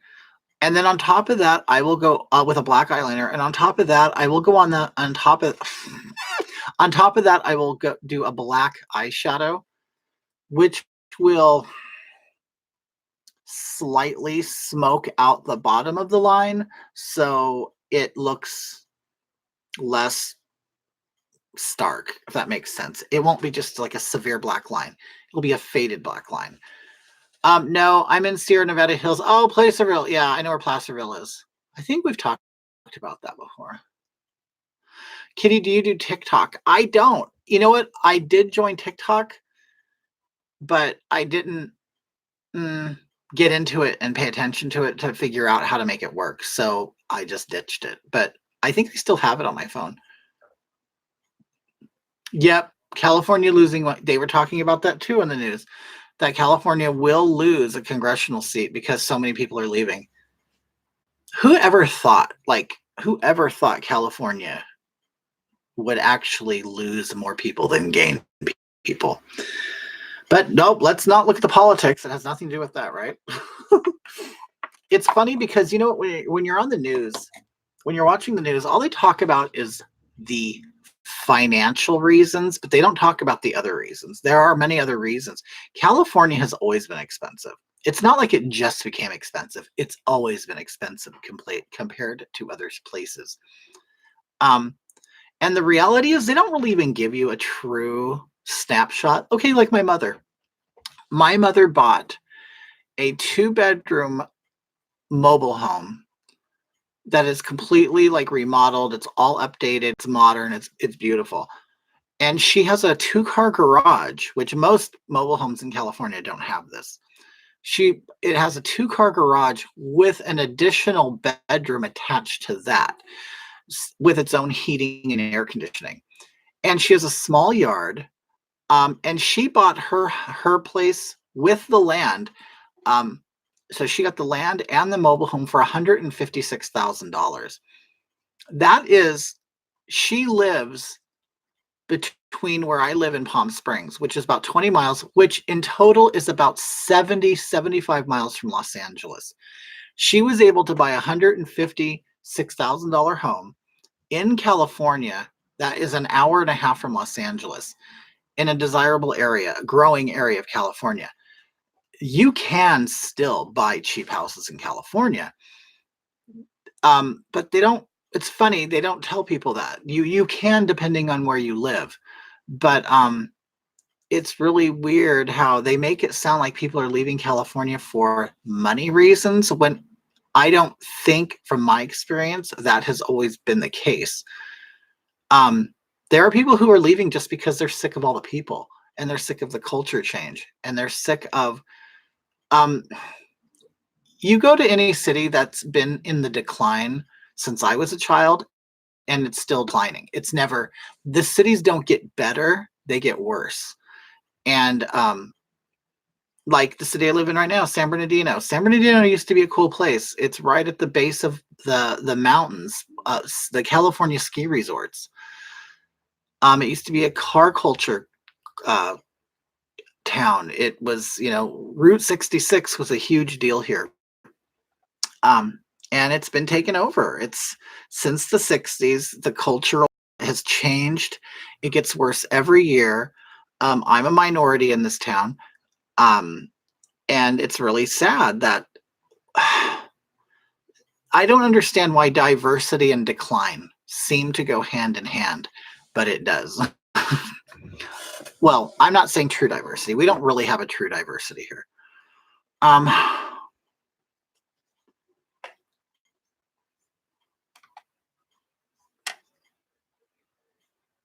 I will be moving next year because of the politics here. I'm a Trumper. Me and Mark are seriously looking at moving to Oregon, and not like crazy conservative Southern Oregon. Yeah, I heard that too. AOC seat might disappear. Yep. A great deal there. It is. I love my mom's place. That's incredible. I'm in Chicago, still way too liberal. Yeah, it is. Because it's becoming a literal shithole. That's why they're leaving. Yeah, it is. But they won't frame it in that way. We got our home in the high desert for under 200. Yep. See, it's still there. They don't tell people that. There's property available and cheap outside of Los Angeles proper. And you're right. That isn't a culture change. It's a culture change. It is. I mean, and it's not even like, and it's funny because I remember in the late 80s, we were told this was going to happen by real estate people. And they were absolutely right. It's weird. They would come to the home that I grew up in and they would say, you guys, and it's funny because some people look at it as a racist thing and some people look at it just a practical reality of life thing. But the real estate agent would come to our house. She would come all the time because we were one of the original people to be in this area. She goes, have you guys heard of white flight? And we're like, no. And she said, well, you see the cultures changing around here. And with different cultures brings a different lifestyle. And it's true. It's not nothing that's bad. I can't say it's bad or good, but if you're used to one culture and then another culture is coming in, you either be a part of that culture, you fight the culture, or you leave. I mean, it's that simple. So we never sold. We stayed, and regretfully, we stayed. It was awful. Our neighbor who lived next door to us, they were this like Dutch couple that had it. Everybody has an acre of land around there. They sold to this family, and it wasn't the family that was bad. Well, I guess they are the bad ones because they allowed what happened. They took their acre of land, which had also had horse stables, because I lived in a rural area where everybody had horses and stuff, and they converted all the stables into little studio apartments. Not even real apartments, just basically little shack rooms. And then they put camper shells and trailers all over the acre, and they filled it with illegals. There was an acre. It looked like a refugee camp next door to where I was raised. And it was terrible. They were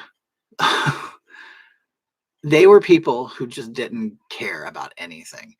They would throw trash over the fence into our yard. They would have parties, and we would wake up with broken glass in our pool, on our patio. They stole the motor to a gate. They broke my car window. They stole parts from our pool filter.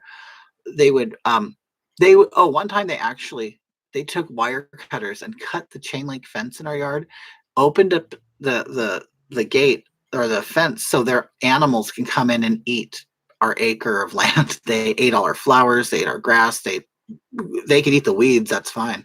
But they didn't ask permission, they just did it. So, that was a real, introduction to that culture. But and then more people moved across the street, and then I talk about this in my walk away video, but they literally put up garage doors and enclosed 5 acres of land, and then held competitions of dogs killing each other and chickens killing each other. It was the most bizarre thing in the world. And I'm like, how do people put up with this? Like, why do they accept animals slaughtering each other, and they think it's cool sport? But if you say anything about it, you're racist. So weird. Okay. I'm in Northern Virginia, far too close to DC. All right. Okay, eyelashes. I just got these from Amazon. Look how big these are. It's really nice chatting with you on this. Yes, thank you, Diane. You too. I appreciate you joining me. These are pretty classic and normal eyelashes that drag queens wear.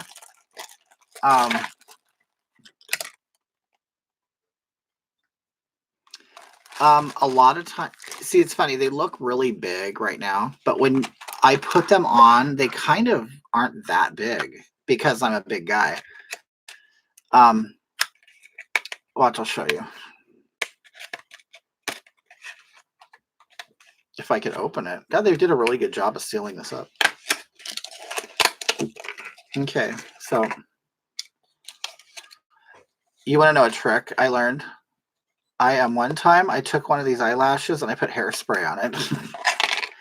And what it created was these turned into very sharp spikes, and I liked it. Okay, so anyway, the eyelash will go. See, when I put it on, it's really not that big, but I'm going to leave it like this, going for a more normal, natural look. Okay. So I'm going to put the glue on. I basically take a brush and I dip it into the glue. I take, the wand part. So I kind of use this as an applicator, and I just kind of wipe it on the band.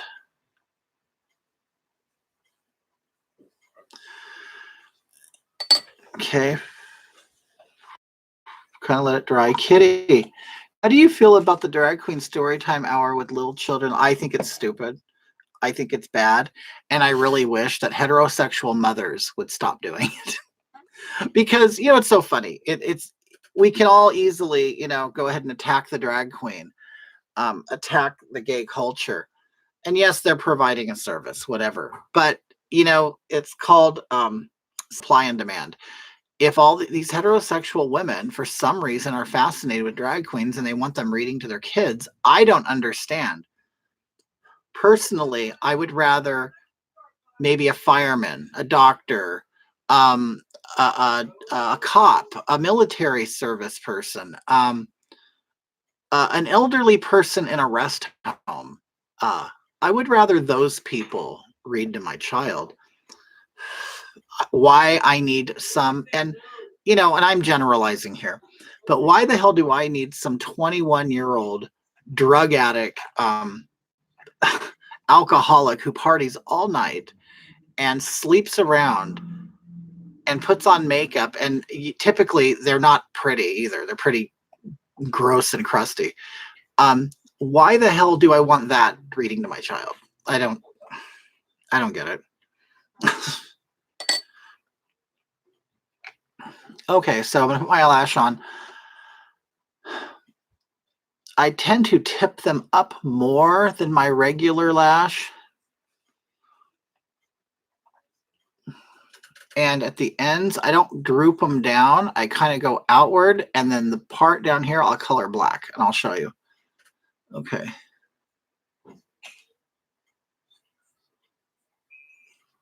Ugh, I really hate doing eyelashes, especially new ones. Okay, I'll tell you what I'm gonna do. I'm gonna have to stack these. They're much too flimsy for me. I'm gonna put two together. Also, do not shop at Target because they let men in. Do they really? Do they do that? I thought they stopped that. It's like they're equating queens to clowns. Pretty much, yeah. Well, there's one particular famous drag queen, which I like. Probably the most successful drag queen, Bianca Del Rio, outside of RuPaul. He actually says that. He goes, "We're nothing but clowns." But they know the difference. But they do. But it's more than that, because the drag queen storybook hour is they read certain material to the kids. It's typically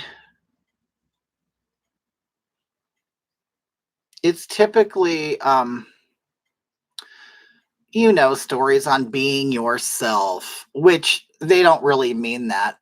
I know they don't, because they're definitely not talking to the heterosexual boy who wants to, be a cop, or they're not talking to the heterosexual boy who wants to, be in the army. They're talking. What they're really doing is they're talking to these drag queens. Who they're talking to is they're talking to the gay boy, or they're talking to the confused boy, or whatever label they've put on kids nowadays, non-binary bullshit. They are I don't, and that's what I don't get about this whole non-binary label. If that's really the case, then I guess I would have been considered a non-binary person, because in high school, a lot of guys wore girls' clothes. A lot of guys wore makeup. A lot of guys double pierced their ears. That's when they started doing it in the 80s. So what, were we all non-binary people? No, we were just people who just dressed the way we wanted to dress. We didn't need a special label. We just dressed the way we wanted to dress, out of fashion and style, which is what they're doing now. But they're all acting like it's so important. It's just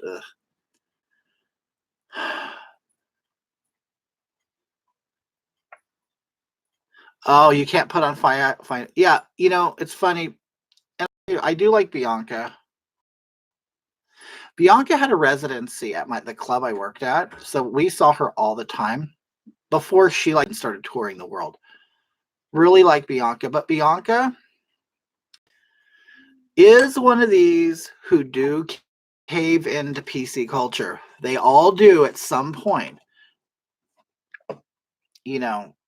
but I do like her. But I hate how they all do cave into the LGBTQ talking points and beliefs and indoctrinations. Okay. I basically put the eyelashes together with another layer of glue. I don't know why I'm having a hard time doing this. You know, I usually put them on with tweezers. That's what it is. I don't have my tweezers. Okay, here we go.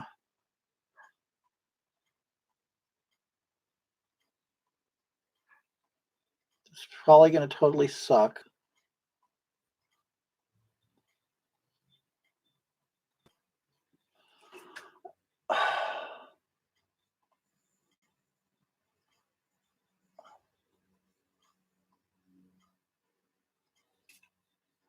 Yeah, I completely messed up.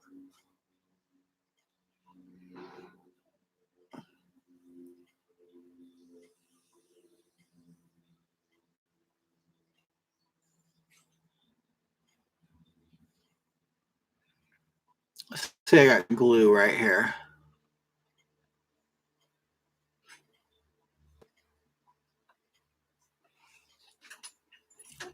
It's...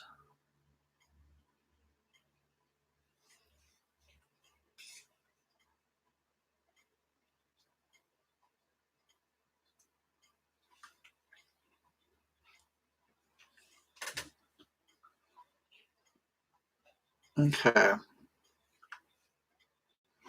I know it's extended way far out. I'll fix that.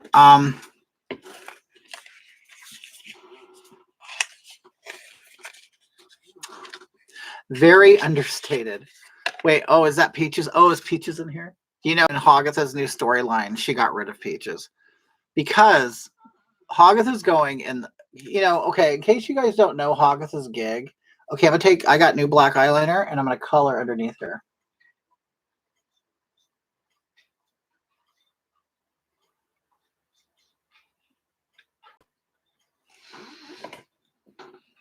I gotta get rid of that right there. Sometimes if you let it dry enough, you could just peel it off.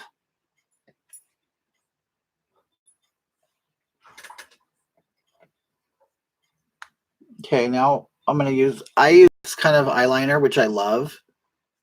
It's like a felt tip marker.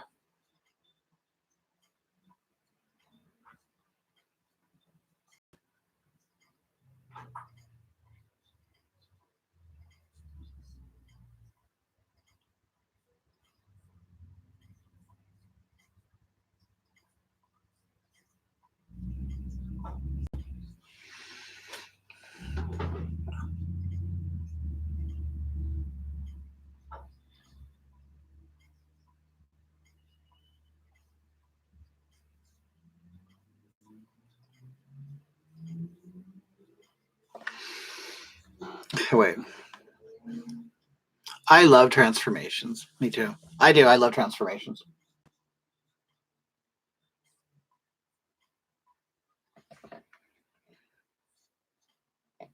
Hi, Karen. Will wearing 2 sets of lashes weigh down your eyelids? In the beginning, you'll feel them, but after a while, you don't. I've worn 4 pairs. Like this is really apps. This honestly is nothing compared to what like other performers I know wear. Like I actually go very light on the makeup.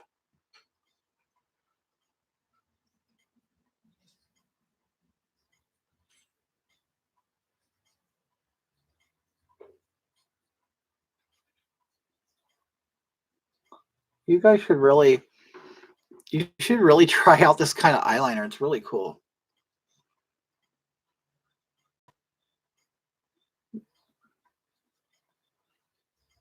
Like it goes exactly where you want it to go, and it doesn't run or nothing.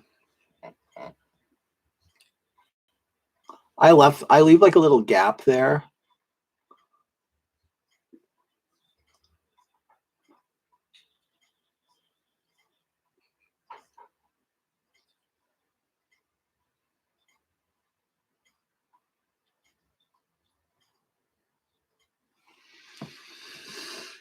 What brand is it, Kitty? It's called OIC Professional Makeup. I got it on Amazon. And the other end does this. It's weird. I don't know what to use it for. It's like a stamp. And I'm assuming you would like maybe, I don't know, use it on the end of your wing of your eyeliner, but I'm not sure. I don't like this I don't like this part of my eyelash.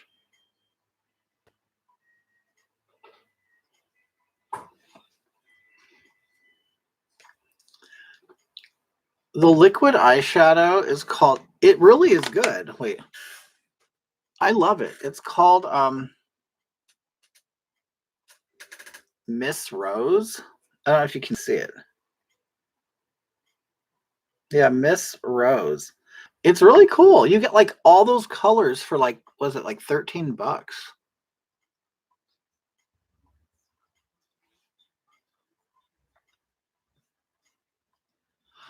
My eyelash is messed up right there. You know what I'm gonna do? I'm gonna try to take that and cover where the glue. I bet I can cover it.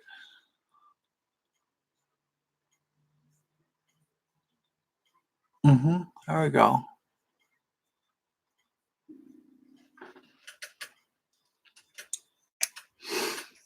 I use liquid eyeshadow a lot. I love it. Okay. And I'll even use some. It will look good like in the corner right here too.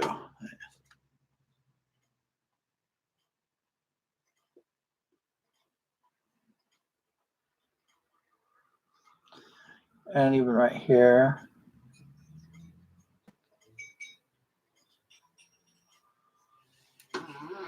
Okay. Oh, I know what will help that. If I take my black eyeliner and I kind of connect right there, it'll look better.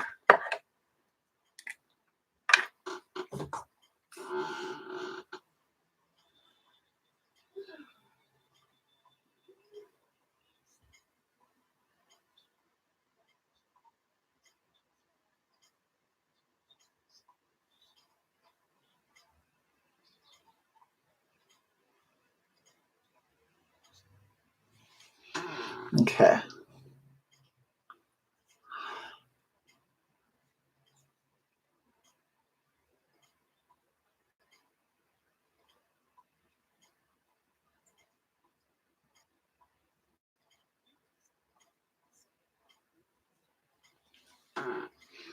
Okay, that's better.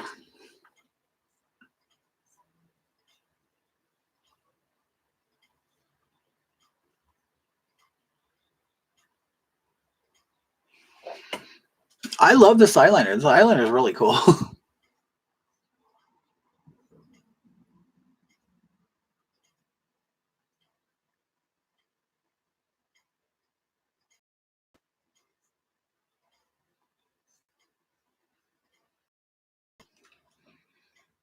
Have you met Brandon Strock? Yes, I have. Oh, thank you. I'm glad you learned something. Have you met Brandon Strock? That's how I first met you, Kitty. It was your walkaway video. Oh, really? Yeah, a lot of the people I talked to on here, that's where they met me. Was through Walkaway. Yeah, I've met him a couple times. Well, first I did he remember he used to do it on a show on YouTube, and I was on his show with he interviewed me, and remember, do you know Juanita Broderick? You know, the Bill Clinton raped her or whatever. With her, and then I met him in person in Riverside, California during a walkaway event. I volunteered to work. So yeah, I mean, I've your eyes are so sultry. Thank you. Anyway, so while I did made the video, I've also kind of put my labor into Walkaway. Also, I've volunteered to work at me and Mark volunteered to work at the Riverside. There was like some kind of rally convention thing, so we worked in the merchandise area. We set everything up. We sold merchandise. I did it as Billy. I didn't go as Kitty. Then I met him in West Hollywood. There was a West Hollywood town hall thing. I met him there, which I was going just as an audience member. I dressed up as Kitty, and then he saw me and he asked me to. He got me out of the line to get in, and yeah, I'm gonna put eyeliner right here. I said I wasn't gonna do any, but I am. It'll change shit. So I met him there. I met him and do you know who Blair White is? I met Blair White.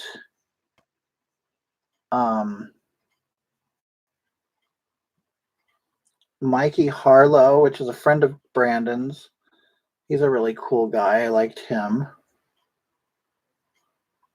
And then I met, oh, that's where I met Ricky Rebel. But I met him before at Blexit. But yeah, I met Brandon. I announced him on the stage for his West Hollywood gig. But yeah, I met him. I mean, we haven't hung out and partied or, done anything other than that. But yeah, I've spent time with him, like in the green room at the West Hollywood event, and then at Walkaway. I have pictures with him and stuff.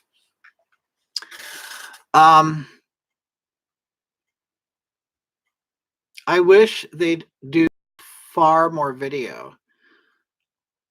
Who do you mean, Walkaway or what? I was at Walkaway, WeHo. I saw you there. Introduced. Oh my God, it was awful. I was extremely honored and flattered that they would ask me to do that. I really did. I did not expect that at all. What irritated me about that whole thing was,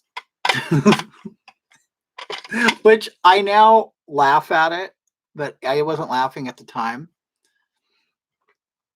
I had like thrown something together really quick with what to wear, and it was all kind of crudely constructed. A lot of drag outfits are. And I wore the Walkaway t-shirt, and I made some like gloves that went all the way up here to hide my big man arms. And I used the same material to make a skirt. So I'm on the stage, and I was asked, I was giving Brandon or somebody some water, a bottle of water, and my skirt, the elastic came apart, and I don't know how, and my skirt fell to the floor, and I'm just standing there wearing pantyhose and hip pads. I was like, oh my God, I can't believe this just happened to me. I was like hoping, okay, so after I got over the trauma, I was like, oh my God, I hope there's video of it, because I wanted to look at it and laugh. But I haven't seen any video. I know they put a video of it, but I believe I think I was probably edited out, which I'm glad, but I would have loved to seen it. It was so funny. But you know what? When you do drag, you're so used to malfunctions. I'm just going to finish this side of my face. I'm not going to do this eye. Because this is taking me longer than I thought. Okay, so you remember I put that plum shadow underneath here? I'm putting more because,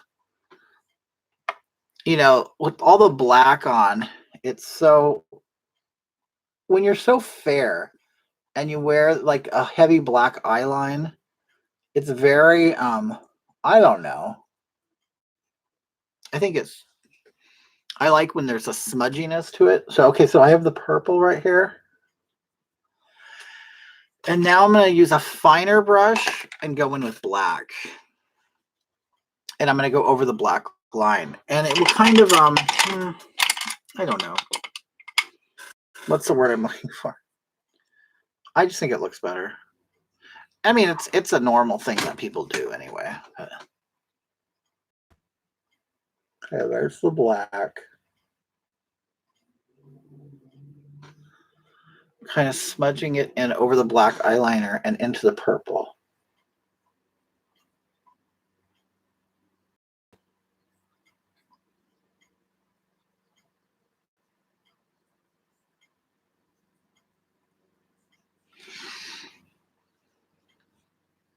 Okay.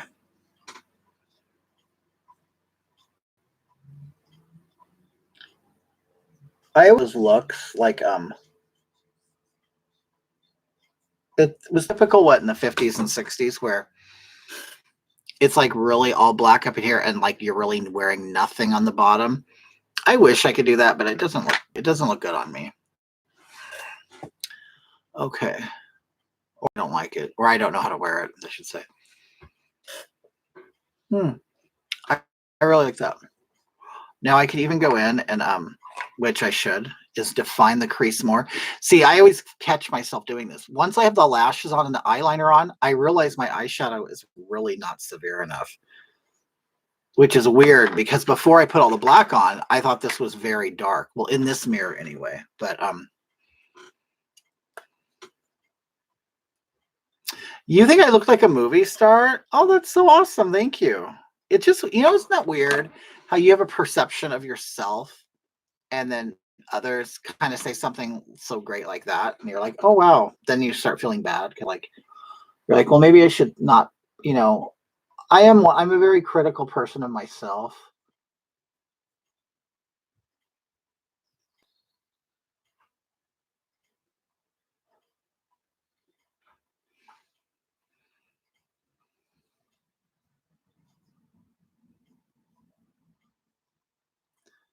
Hey, after that,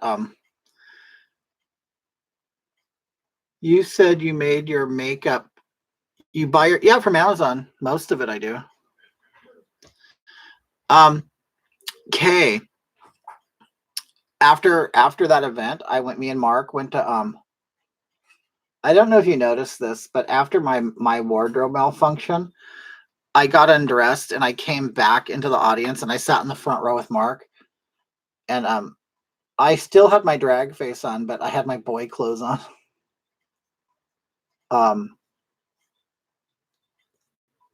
Me and Mark went to Pink's Hot Dogs after, and I went with my face on and everything. It was funny.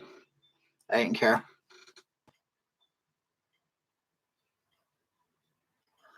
So as you see, okay, so I'm adding more of that dark brown because the eyelashes just really dominate you once you do that.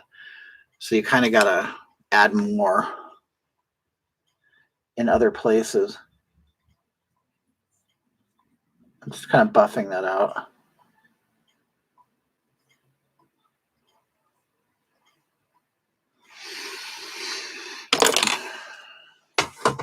You know what else I bought? I bought a new eyebrow pencil.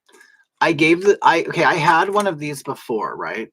And I went to my mom. My mom doesn't work far from me, and I don't know, I was taking her lunch or to say hi or something. I don't remember. And so she stuck her head out of the window where she works, and I see her, and she's wearing really a dark eyebrow pencil. And I looked at her, go, Mom, what are you doing wearing black on your eyebrows? And she goes, what? I didn't know. I just put it on. I go, no, yeah, you don't just put it on. You know what you're doing. Her hair is like a medium brown mixed with gray, blonde highlights all over it. I do her hair. And I go, your hair isn't black. Why are you wearing black eyebrows? Plus, you're 70 years old. Why is a 70-year-old coloring black over their brow? I don't get it. I was mad. Have you ever done drag in Pittsburgh? No. I've never done drag out of California. He was just another dude in makeup. Yep. LOL. That's why I didn't notice you after. I was trying to get a picture with you. I've had several people say that to me. I feel bad. The thing is, it's a weird thing. It's a weird thing when people know you from like your drag from Facebook or whatever. I'm not used to that. So it's weird that people will be like what you said, oh, I want to take a picture with you. And then I'm sitting there and I don't think about that stuff. And I go, like, it never dawns on me. Like if I go out somewhere and people know me or know of me and they want to take a picture or say hi or whatever, in my mind, I'm like, well, I'm just a regular person, or but I understand if it's someone that because there's lots of people that I know online. I'm like, oh, I wouldn't mind saying hi to them.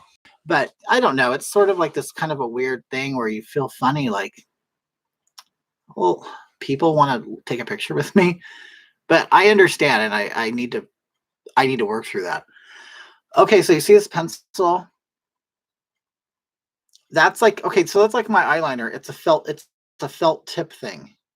But if you notice, it looks like a fork almost, because it it's basically to make hair strokes. I don't like this camera. Wait. There we go. See? And I'll show you.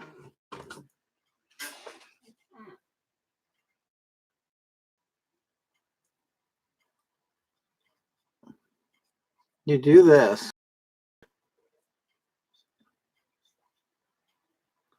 You can go over the pencil that you did, and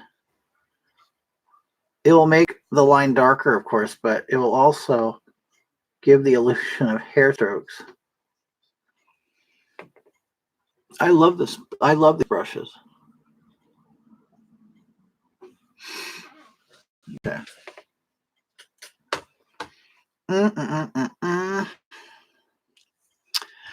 Pittsburgh, Pennsylvania.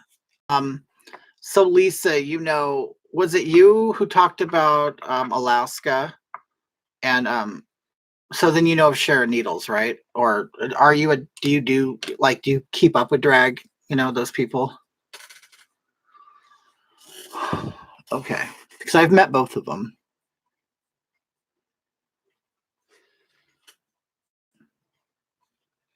Okay, totally like this. I do.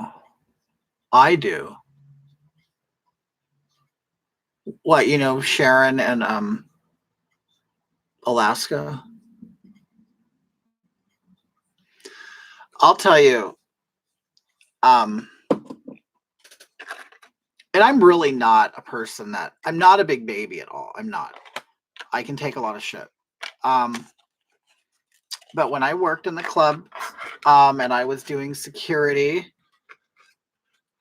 Oh no, I meant Lisa. But anybody. Lisa might know too. But because Lisa is from Pittsburgh, which is where these people are from.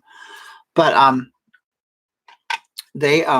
so Sharon, I couldn't wait to meet Sharon Needles. I've always been like a horror person. I like that stuff. And Sharon is like the horror drag queen.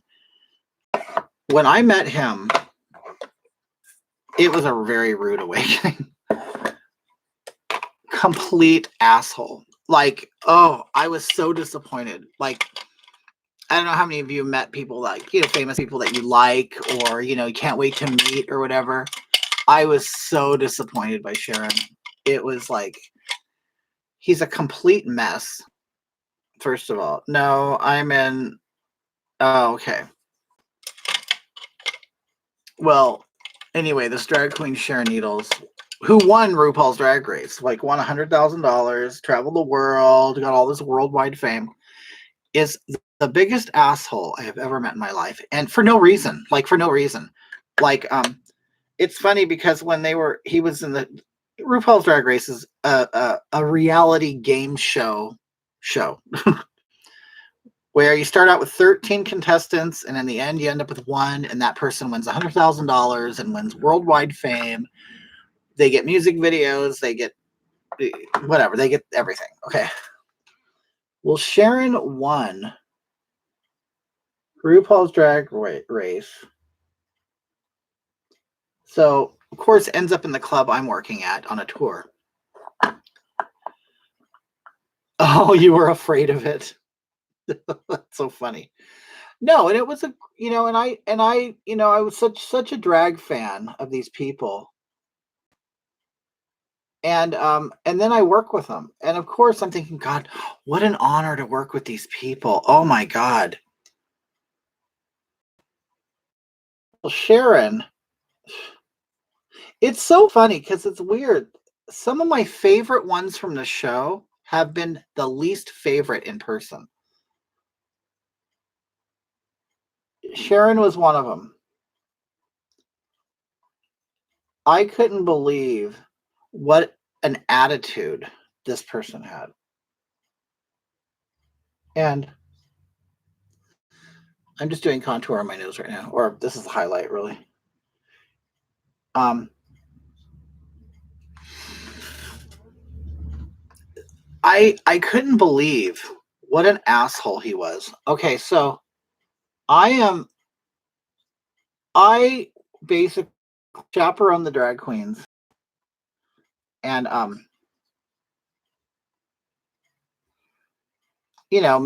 make sure their drinks are always full, make sure no one's bothering them, make sure they get where they need to go. I would conduct the meet and greets, so I was like the head person there, making sure nobody stayed too long or was disrespectful or cut in line or any of that stuff. And a lot of times I would sell their merchandise for them, which I'll get into in a minute.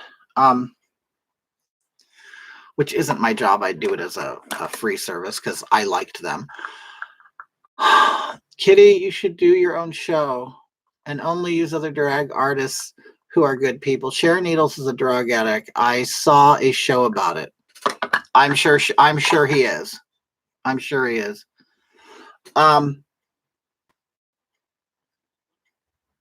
So this one day we're in the meet and greet area of the club, which happens to be like in a basement or lower level floor of a building. And there are probably 800 to 1,000 people in the club. It's a huge club. And Sharon Needles is very popular and really brings in a crowd. And I think this is probably why he's an asshole. Everybody thinks he's so great. So anyway,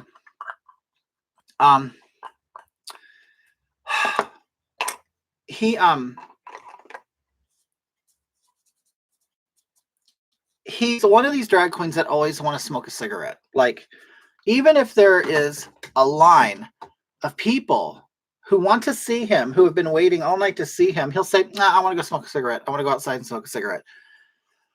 Well, at some point, my job is to basically control them and to say, you can't. Like, I have to tell them no.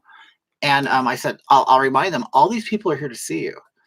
Anyway, so I said, you see the line. When you're through with that line, we can leave. Because in the end, the club kind of owns you. They're renting them. And they want to act like that's not what's going on, but you're really there because you're being paid. It's your job. Well, with a name like Sharon Needles, what do you expect? Oh my God, Liz, I have a story about Jinx. I have been disappointed by Jinx. Not that I've met her, but I've interacted in a way through helping finance her last album. Really? Wow. This will be interesting to hear. Okay. So I am in the basement with Sharon. Tons of people. It's a complete mayhem. It is. Sharon is a huge star. Okay. Well, he's like, I need to go smoke a cigarette. I go, you can't. We can't. We're on a time schedule. These people are here. They're here to see you. They paid to get in here, blah, blah. And he knows this. He's not like naive. He knows this. He travels the world. He knows how it works. Anyway, so then he comes up to me and he said, listen, my pictures are coming out terrible because there's a photographer down there taking pictures. And I go, what are you talking about? And he takes his wig and he lifts up his hair. And he said, look, my lace has come unglued. I need to go upstairs and glue my wig down. I said, no, you don't. I go, I'll go up there and I'll get your glue for you. He didn't like that answer because he ultimately wanted to go upstairs and then go smoke a cigarette. And I said, Sharon, I can go get your glue. I know where your dressing room is. And he goes, I need to go up and I need to glue it down. I go, no, I can get the glue and I can bring it down here while you continue taking pictures and visiting with your fans. So he decided, and the funny thing is the bangs, he was wearing bangs that went like this. The lace was up in there. Like you couldn't even see it. Like it was, all you had to do was wear your bangs. That's it. But he thought I was stupid. Right? So anyway, he then takes his wig and rips it off his head and then throws it and hits me in the face with it. And well, then you can just hold it for the rest of the night. And I just take it and I just drop it on the floor. So he sat there with his crazy blonde hair sticking up. And that was acceptable, but the little bit of lace that was curling up that was hidden was not. So I clearly knew that wasn't the goal. The goal was to get out. Another thing he did was we were outside and a fan came up and said, "Oh my God, Sharon, I can't believe I didn't even know you were going to be here tonight. You're like my favorite. Will you take a picture with me?" And he said, "Yeah, for $20." Anyway, so the fan laughed, right? Like it was a joke and stood next to him. And Sharon then said, "No, I told you it would be $20," and completely meant it. And the fan just said, "Oh," and walked away. Hold on. Show. Yeah. Okay. And also that night, I forgot to talk about the when he threw the wig at me at the end of the meet and greet, there were 2 people left. Okay. He turned his back to them and looked at me and said, "I want to go now." I said, "You have 2 people left. You have 2 people left." He said, "Do you really think I give a fuck about them?" The 2 people heard him say it because he didn't realize that he could be heard. And they walked past Sharon and flipped him off, and then they left the club. So that's my Sharon experience. I couldn't stand it. And the thing is, I couldn't wait. I couldn't wait to meet Sharon because, on the TV show, they really kind of made the storyline about Fifi and Sharon, and they made Fifi look like an asshole bitch, and then Sharon like look innocent. After I met both of them, I realized it's opposite. Fifi was the nice one. But anyway, Jinx Monsoon. That's what the Batman in Hollywood Boulevard does. Oh, yeah, charges $20. Yeah, I know what you're talking about. Or charges money. Yeah, all that are wearing the unofficial costumes, they're all druggies, they're all homeless, they're all scabs, and they're just trying to make $1 off of like Batman, Spider-Man, Pikachu, whatever. Party City. Okay, so another time. Wait, let me do some lips. People are watching.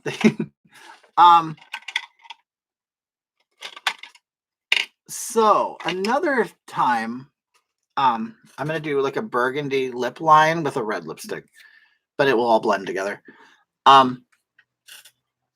So Jinx Monsoon.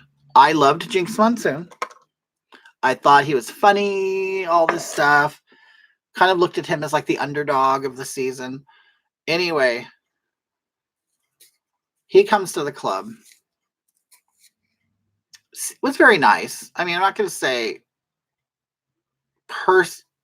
nice personality. Okay. But is a complete alcoholic. Like I wouldn't be surprised if we find out he died of alcohol poisoning one day. Complete alcoholic. And was like fighting with us because the bartender wouldn't give him any more alcohol. And the club was shut down. And he's like, "Look, the place is closed down. Nobody's going to know. Just give me some more alcohol." And we're like, "No, we can't. It's against the law. We're in California. You cannot serve after 2.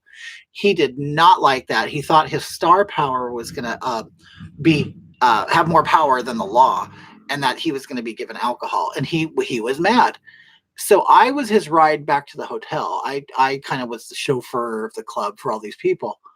And he said to me, first of all, he was hitting on all the cocktail servers. And this is what he said, and I'm just going to say it.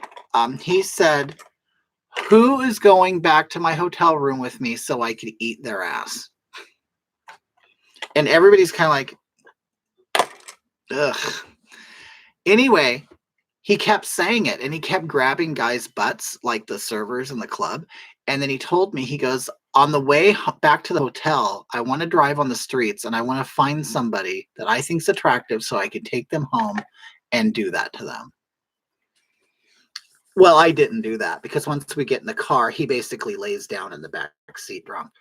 But he was just so messy. And I'd never, out of every drag queen that I had ever worked with, he was the messiest and the most kind of crude, just didn't care, just kind of nasty. Yeah, I think his mom is a recovering alcoholic, probably.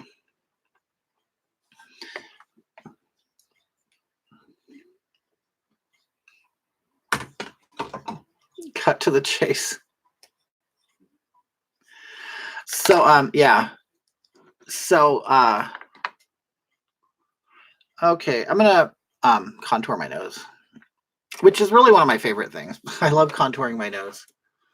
It really changes the appearance.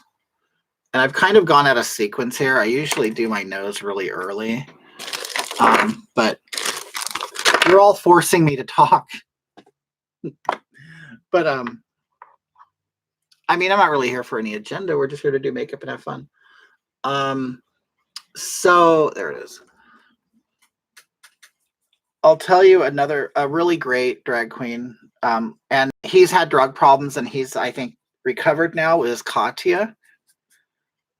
Absolutely great person. Like, he was the only drag queen who had class enough to give me a tip after selling his merchandise during a meet and greet. The other ones are completely rude and they're completely like classless. They really are. A lot of them are very classless.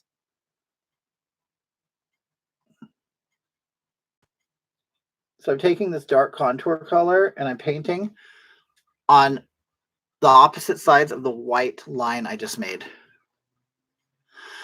Yeah, Katya is a very, very nice person. I was very pleasantly surprised with Katya after all the experiences from the other ones. I'll tell you, another asshole is Violet Chachki.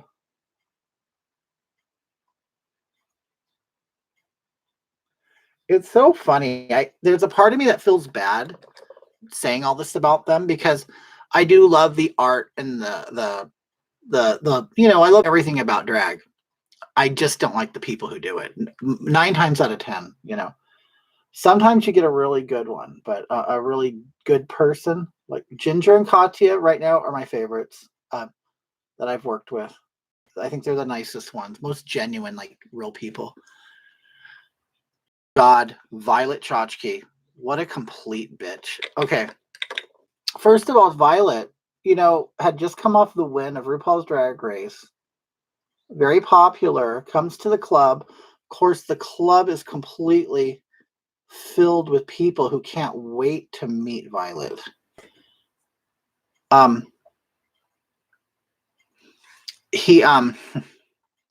So he comes, which is odd. He comes and he doesn't have an assistant. Typically, when they have just one and they are very big, they have an assistant that they bring with them to travel because, they have a lot of stuff. And Violet has some pretty elaborate costumes and has a lot of stuff. Violet is beautiful. Has, a very, the drag is very detailed and very precise. And, her makeup's flawless and everything. But anyway, he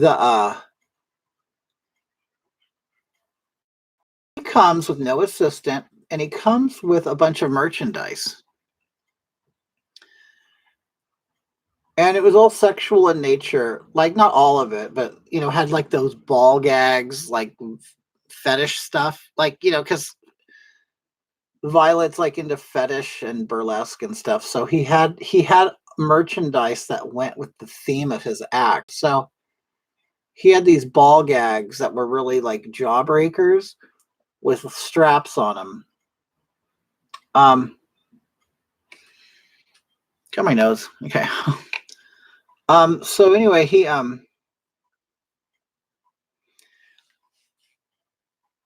was like, oh, Violet Chachki, awesome. I wanted to meet Violet and all that stuff, even though I knew, didn't seem to be a very pleasant person. It's always nice to meet them, But anyway, I go, hey, I noticed you had some merchandise. And he's like, yeah. And I go, do you need me to help you sell it? He goes, oh, you'll do that for me?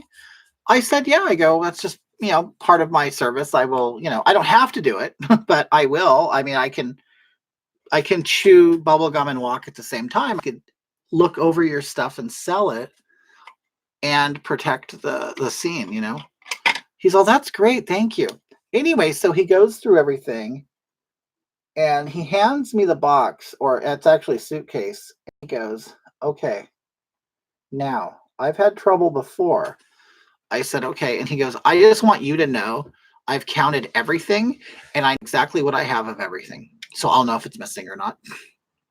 And I'm like, okay, what, am I going to steal your stuff? So that turned me off right there. It's like, so you're just assuming that I'm going to steal your stuff and you're giving me a warning right now when I was kind enough to like tell you, hey, I'll help you out here, I'm a fan of drag, and I want to help, and whatever. But he was just an asshole, and counted the money in front of me just to make sure, he knows that I know who's in charge here. But yeah, I didn't like that. But of course, I made, sold hundreds and hundreds of dollars worth of merchandise for him. He didn't give me a dime. Kosh is the only classy one that had enough class to, actually tip me. Okay. Oh, wait. Willem did. Okay, I'm sorry. Willem did tip me. I sold merchandise for Willem, too. What Willem gave me was the candle that he had lit on the table to advertise the candles that he was selling. He goes, oh, do you want this? I go, sure, I'll take it.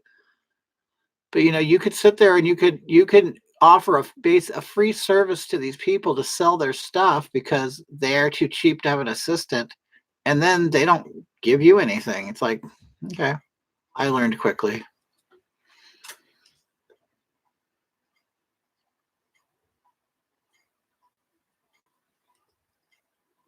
If you bring the white up, like I said, it will narrow your nose.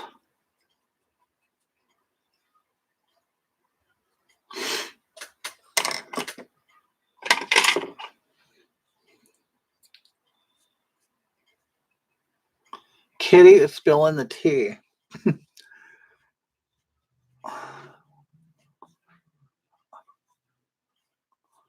Yeah, it's funny. I used to be friends with Raven. He lived in the same city as I used to live in. I don't live there anymore.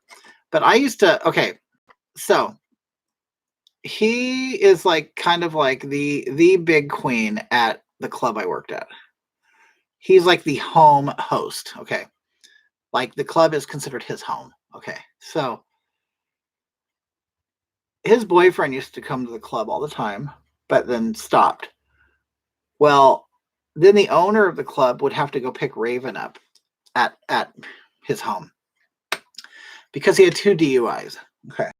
Which is very common with drag queens, DUIs. So me and Raven, like we became friends, through work. And he's like, hey, you think you could pick me up on your way to the club? Is it too far out of the way? I go, well, it's 15 miles. I have to go 15 miles south to pick up Raven and then go 20 miles west to work. I go, so yeah, it is out of my way, but I'll pick you up because we were, being friendly and stuff. And I really liked him. I liked him before I even knew him. I liked him on the show and on stage. So I'm like, hey, I would pick up and stuff. And I don't know, one day he like has these cough drops on him. They're watermelon, Vicks watermelon. I'd never had them before. I go, oh, I never had those before. He goes, oh, you want some? I said, yeah. So he gave me some. I go, oh, I like them. Well, we got pretty close. I'd pick him up and we'd, drive a half hour to work. And sometimes I'd drive him back, but a lot of times he would have another friend would pick him up and then take him home. Well, so we are eventually got to the point where I would go to his house and hang out and stuff and whatever. And we would text and have, share videos and all that stuff on social media and, through our phones and stuff. Well, anyway, and we would talk about the owner of the club. We both had our problems with him. Anyway, well, one day he just decides I'm no longer talking to Billy anymore or Kitty anymore. And it was like, and then I found out he didn't need the rides anymore. So he no longer needed to be my friend anymore. And he had gotten the gig. It was right when he got the gig to do RuPaul's makeup. Because he does RuPaul's makeup. He's his makeup artist. Because RuPaul can't do makeup worth shit. So anyway, as soon as Raven got in goods with Ru and became his makeup artist, I didn't hear from him ever again. And it was really weird. it's like I could tell Raven is Shady B. Right. And and at some point I liked, I liked Raven. I mean, he's a shit talker and we had fun. I mean, I talk shit too. I'm just, not a mean person, but he as soon as he got the gig to be RuPaul's makeup artist, he disappeared. It's like he's like, okay, I don't need all the little people anymore. And what was actually going on, because RuPaul knew that Raven, or David, his name's really David couldn't drive because he had DUIs. RuPaul would send a car from Hollywood or LA to pick him up so he could do his makeup. And then Raven stopped, wasn't such a big fixture in the club anymore because now he's getting, more money. But I've recently, I was thinking about him, and so I looked online, Raven, and he's moved. So I think he still lives in the same city. He just moved to a better house. But yeah, trust me, they are all shady. They are. I'll say this. Raven in particular did not like it when Bob the Drag Queen won. And I'll just say there is some racial superiority within the drag world. And like say we would talk, he would be talking about Bob the Drag Queen. He would send me an emoji of the really black smiley face. Wasn't saying anything, but I know what he's doing.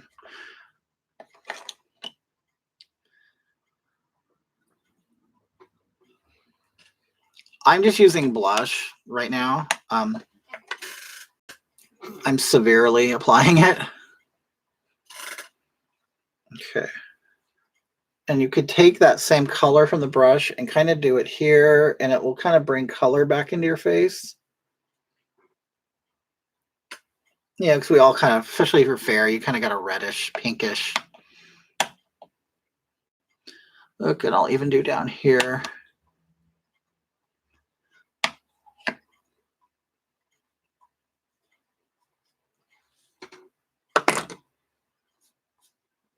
I need to contour more there. I've been doing this for 2.5 hours. I can't believe it. Anyway, this is a record. Oh, I got this new brush. Check this out. I haven't used it yet. Not cool. So I'm going to use it in this contour powder.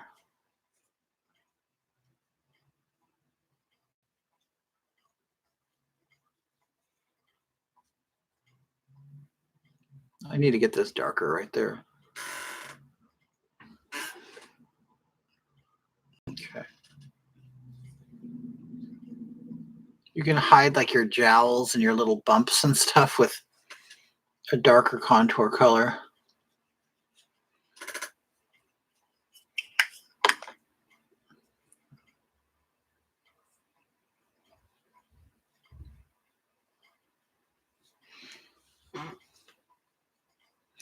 After we moved on from Matthew, look, right, see, hold on, I'm going to wipe this camera.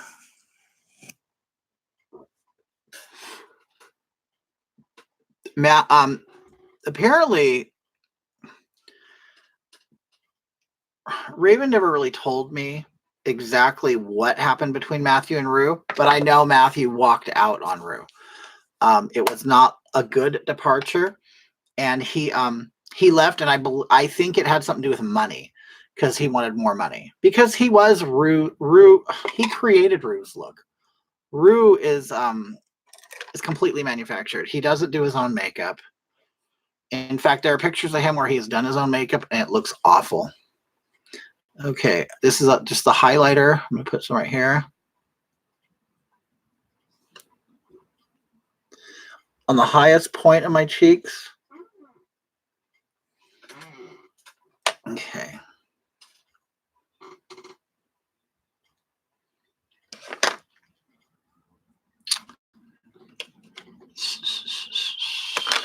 I know it's weird. I'm not going to finish my other eye.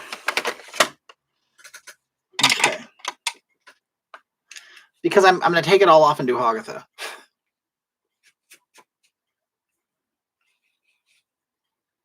This is just a pink.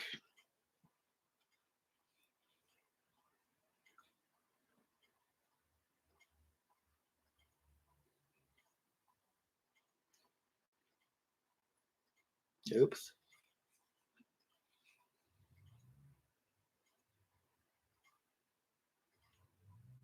I kind of like leave it lighter right here.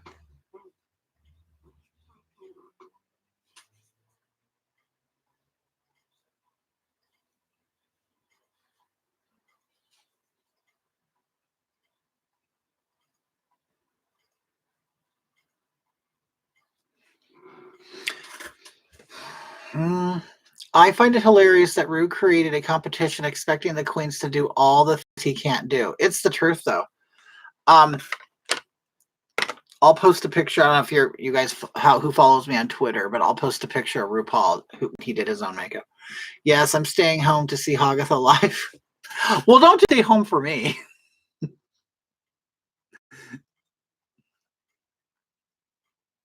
That really kind of brought out my cheeks.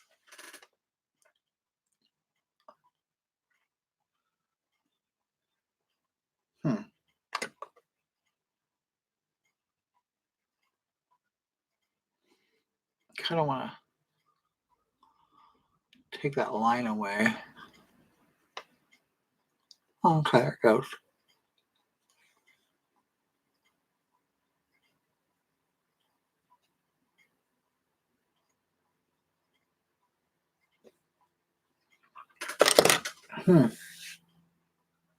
Okay, I actually like that. Okay.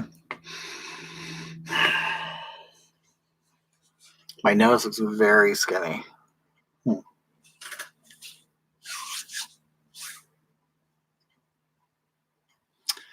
I really like these. Okay. Oh, my lips. Okay. Yeah, but in that world, I've met lots of weird people, and these drag queens are crazy. Oh, do you know Liz? Do you know Naomi Smalls?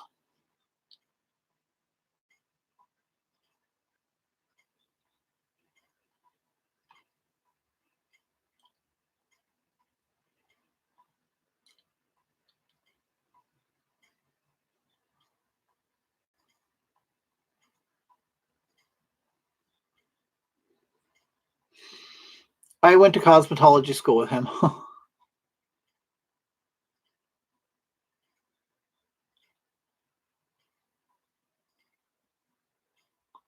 And we were friends for a while.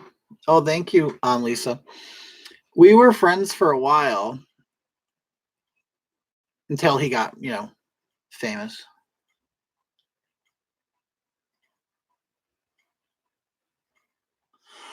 One thing I've noticed, what happens is they all become part of this culture and this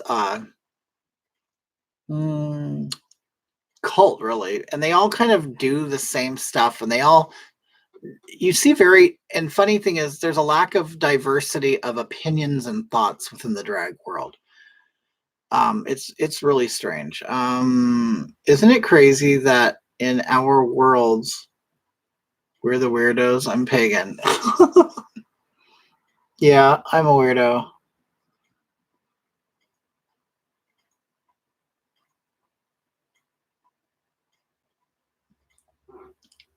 But what's funny is I went from a weirdo in the real world, weirdo now in the drag gay world.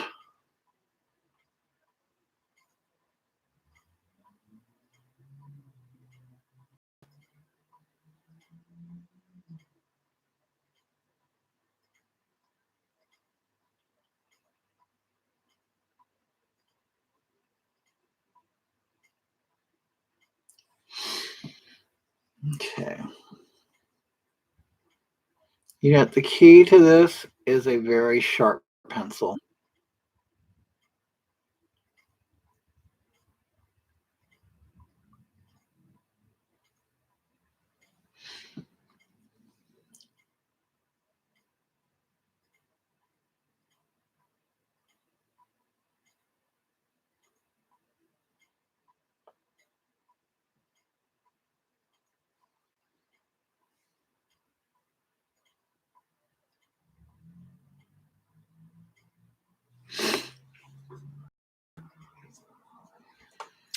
It's like they think they can't trust anyone, but those in their new circles, when in reality, those people are yeah, it's true. Yeah, like Naomi Davis, that's his name, is Davis. I knew him in school. He had absolutely, at that point, he gave no indication that he wanted to be a drag queen. He wasn't even he was not a particularly good student in cosmetology. But it always seemed like he was just kind of there because he didn't know what else to do with his life.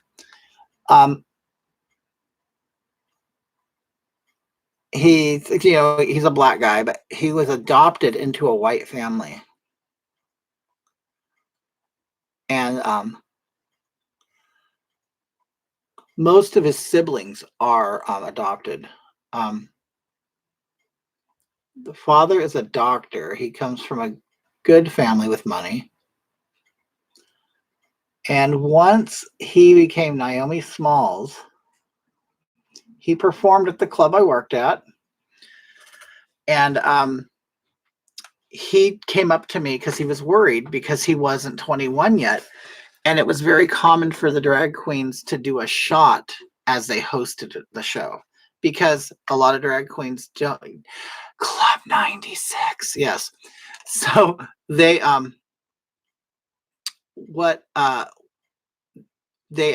Naomi was asked to host a show at the club I worked at, and he was only 19, and he said, Billy, he goes, I have to do a shot and I don't know what to do. I go, first of all, you don't have to do a shot. You can do the show any way you want. But the reality is, people don't see it this way. A drag queen ultimately is nothing but an alcohol salesperson. That's all they are.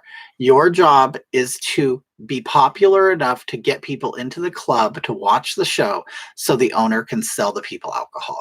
That's all you are. Okay. So anyway, it's the truth. Okay, except, you got your Bianca Del Rios. The people who can actually headline their own show and sell their own tickets is very rare. Okay. So until you're that big and famous, which is very extremely rare, you work for a club owner who hired you to be Mickey Mouse for the night, and you're there to promote drinks. And you're there to get people to come in and buy alcohol, because the club makes the only place a club makes money typically is on alcohol. That's it. They don't care about your gay lifestyle. They don't care about anything else other than getting the money out of your wallet and spending it at the bar. And I'm not saying that's a bad thing. That's just the business. Anyway, so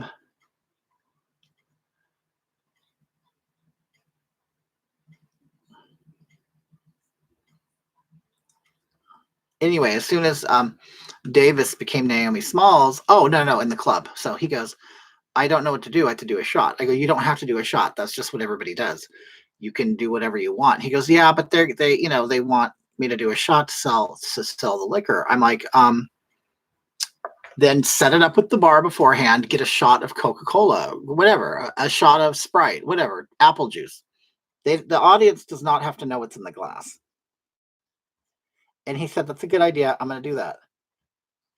Well, he got so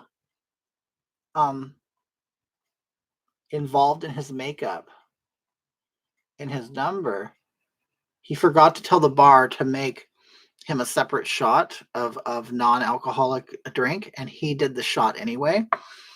The owner came up and told me, remove him. He's 19 and he did a shot.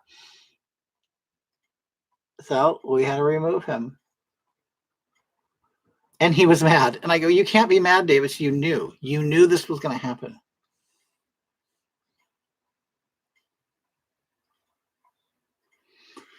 Oh, well, people are weird.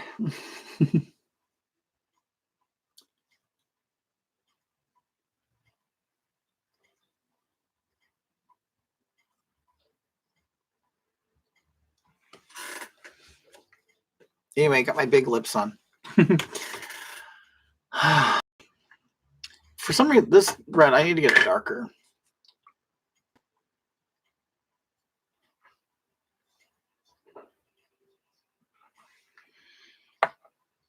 Yeah, look at Tyra Sanchez with a bus. Oh my God, Tyra. Tyra came to the club before. And the funny thing is, he wasn't like a bad person or anything. He just didn't kind of live up to the standard of being a winning drag queen.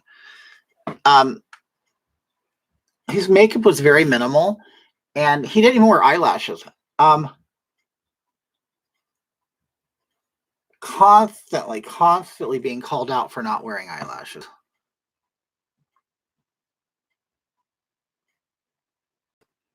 And you have to. You can't. You just have to wear eyelashes.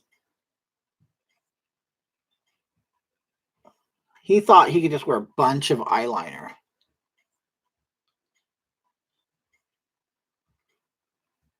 Yeah, he told me all about his son. I think his name was Jeremy or Jeremiah or something. And he was always in legal problems. And I know it killed Raven to have to lose to Tyra. I know it did. He told me. Like, he was so bitter. Raven was so bitter that he lost drag race twice.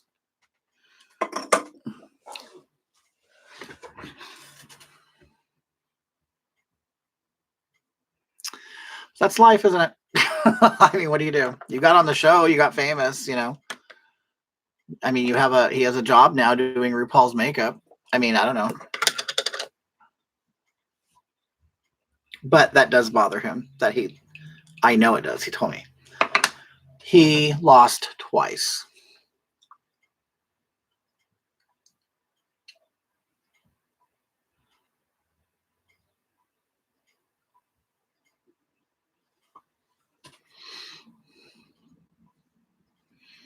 Karma.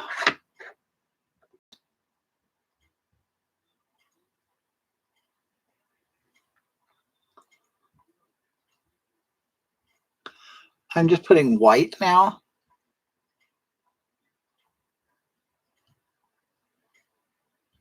It kind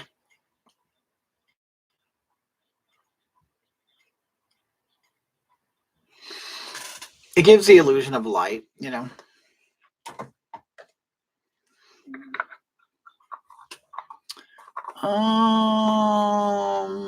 What else can I do here?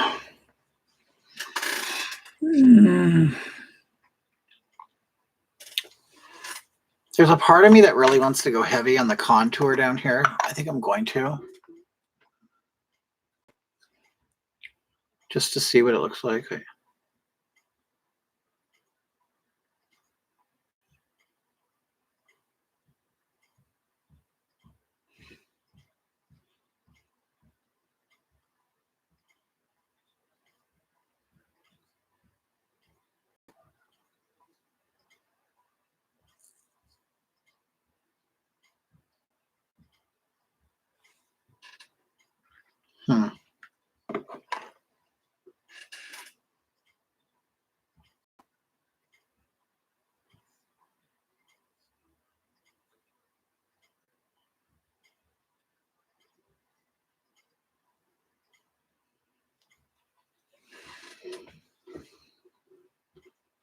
Thank you. Thank you. Are you doing a show tonight? No. Not a classic show. No, I'm just doing this just for the hell of it. And then I'm going to take it all off, and then I'm going to dress up as Hagatha. I don't think you guys maybe, I don't know if you know who Hagatha is yet. It's another character that I do. Well, this isn't really a character. This is just me doing drag, but I do a character named Hagatha who is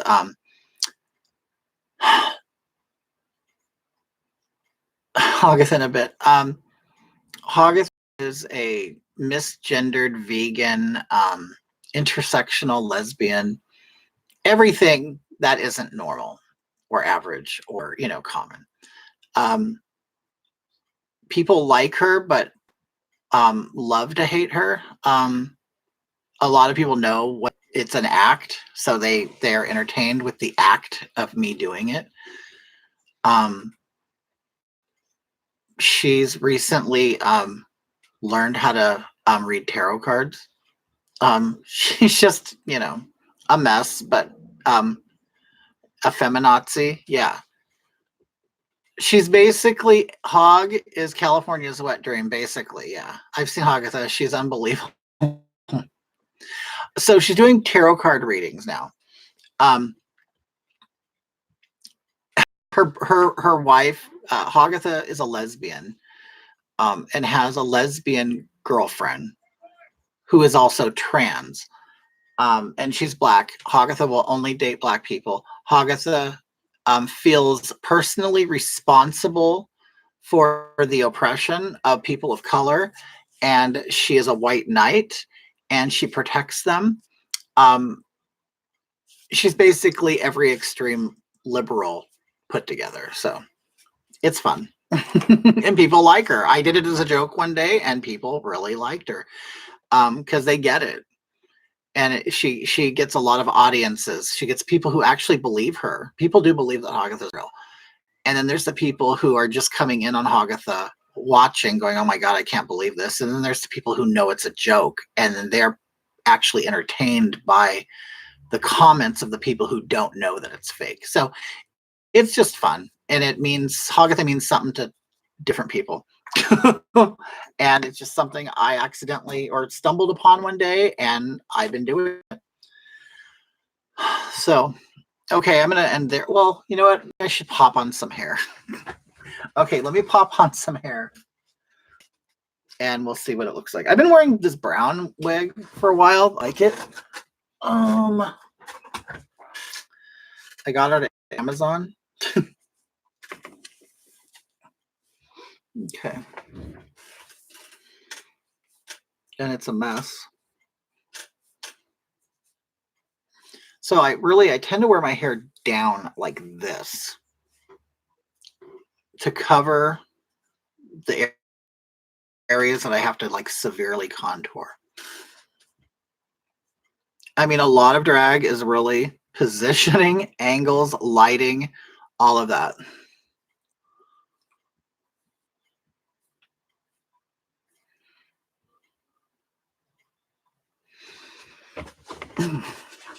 Hey, too bad I didn't have an eye patch, huh?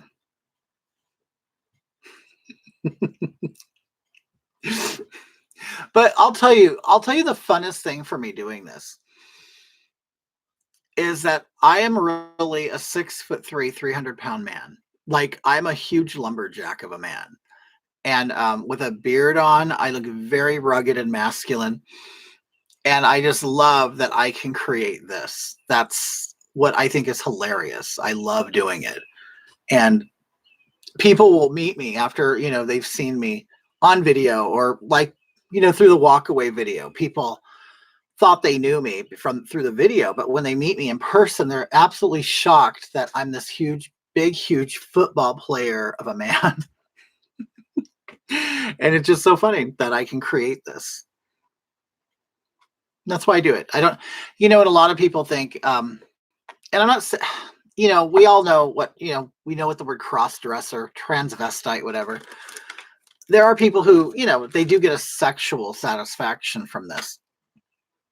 They get a sexual satisfaction from it, and there's a perversion to it. Well, for me, it's not like that. And it's not like that for everybody. I'm not, going to pretend that it is, but I honestly am one of these guys that do it honestly for the art of it, because I just love doing makeup. I love drawing. I love all that stuff. So, and I think women are beautiful. So I actually put it all together, and this is what I do. And, it's just fun. I think it's a lot of fun.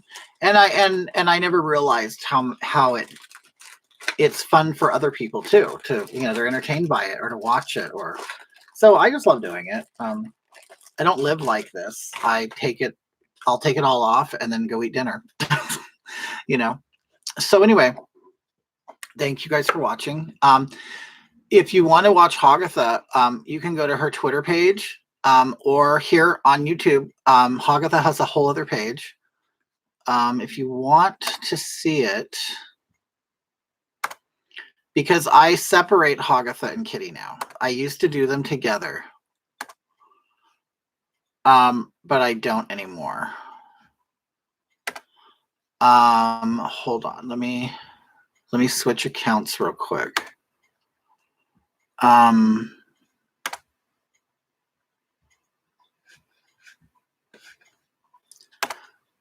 Okay, so I'll put the link to Hogatha's page on here if you guys want to, which I'd appreciate it if you subscribe to it. But if you want to watch it, this is Hogatha's page. So, and it's just Hogatha. You'll know her by the colored rainbow hair, the cat eye glasses. You know, it's a whole character. So when I come on tonight, I won't look like Kitty, and I won't sound like this, and I will be acting very differently. Hey, Kitty. Thank you, James. I appreciate that. And thank you, Liz. Love you, Kitty. Thank you for the tips. See you in the next video. You're welcome. Oh, thank you, Lisa. So, okay, I'll see you guys later. See you tonight. Probably around 5, 6 o'clock. I don't know. I still have to eat dinner. I don't know. Me and Mark might go somewhere, get, I don't know, a hamburger or something. I don't know. All right. Thank you, guys. It's been fun.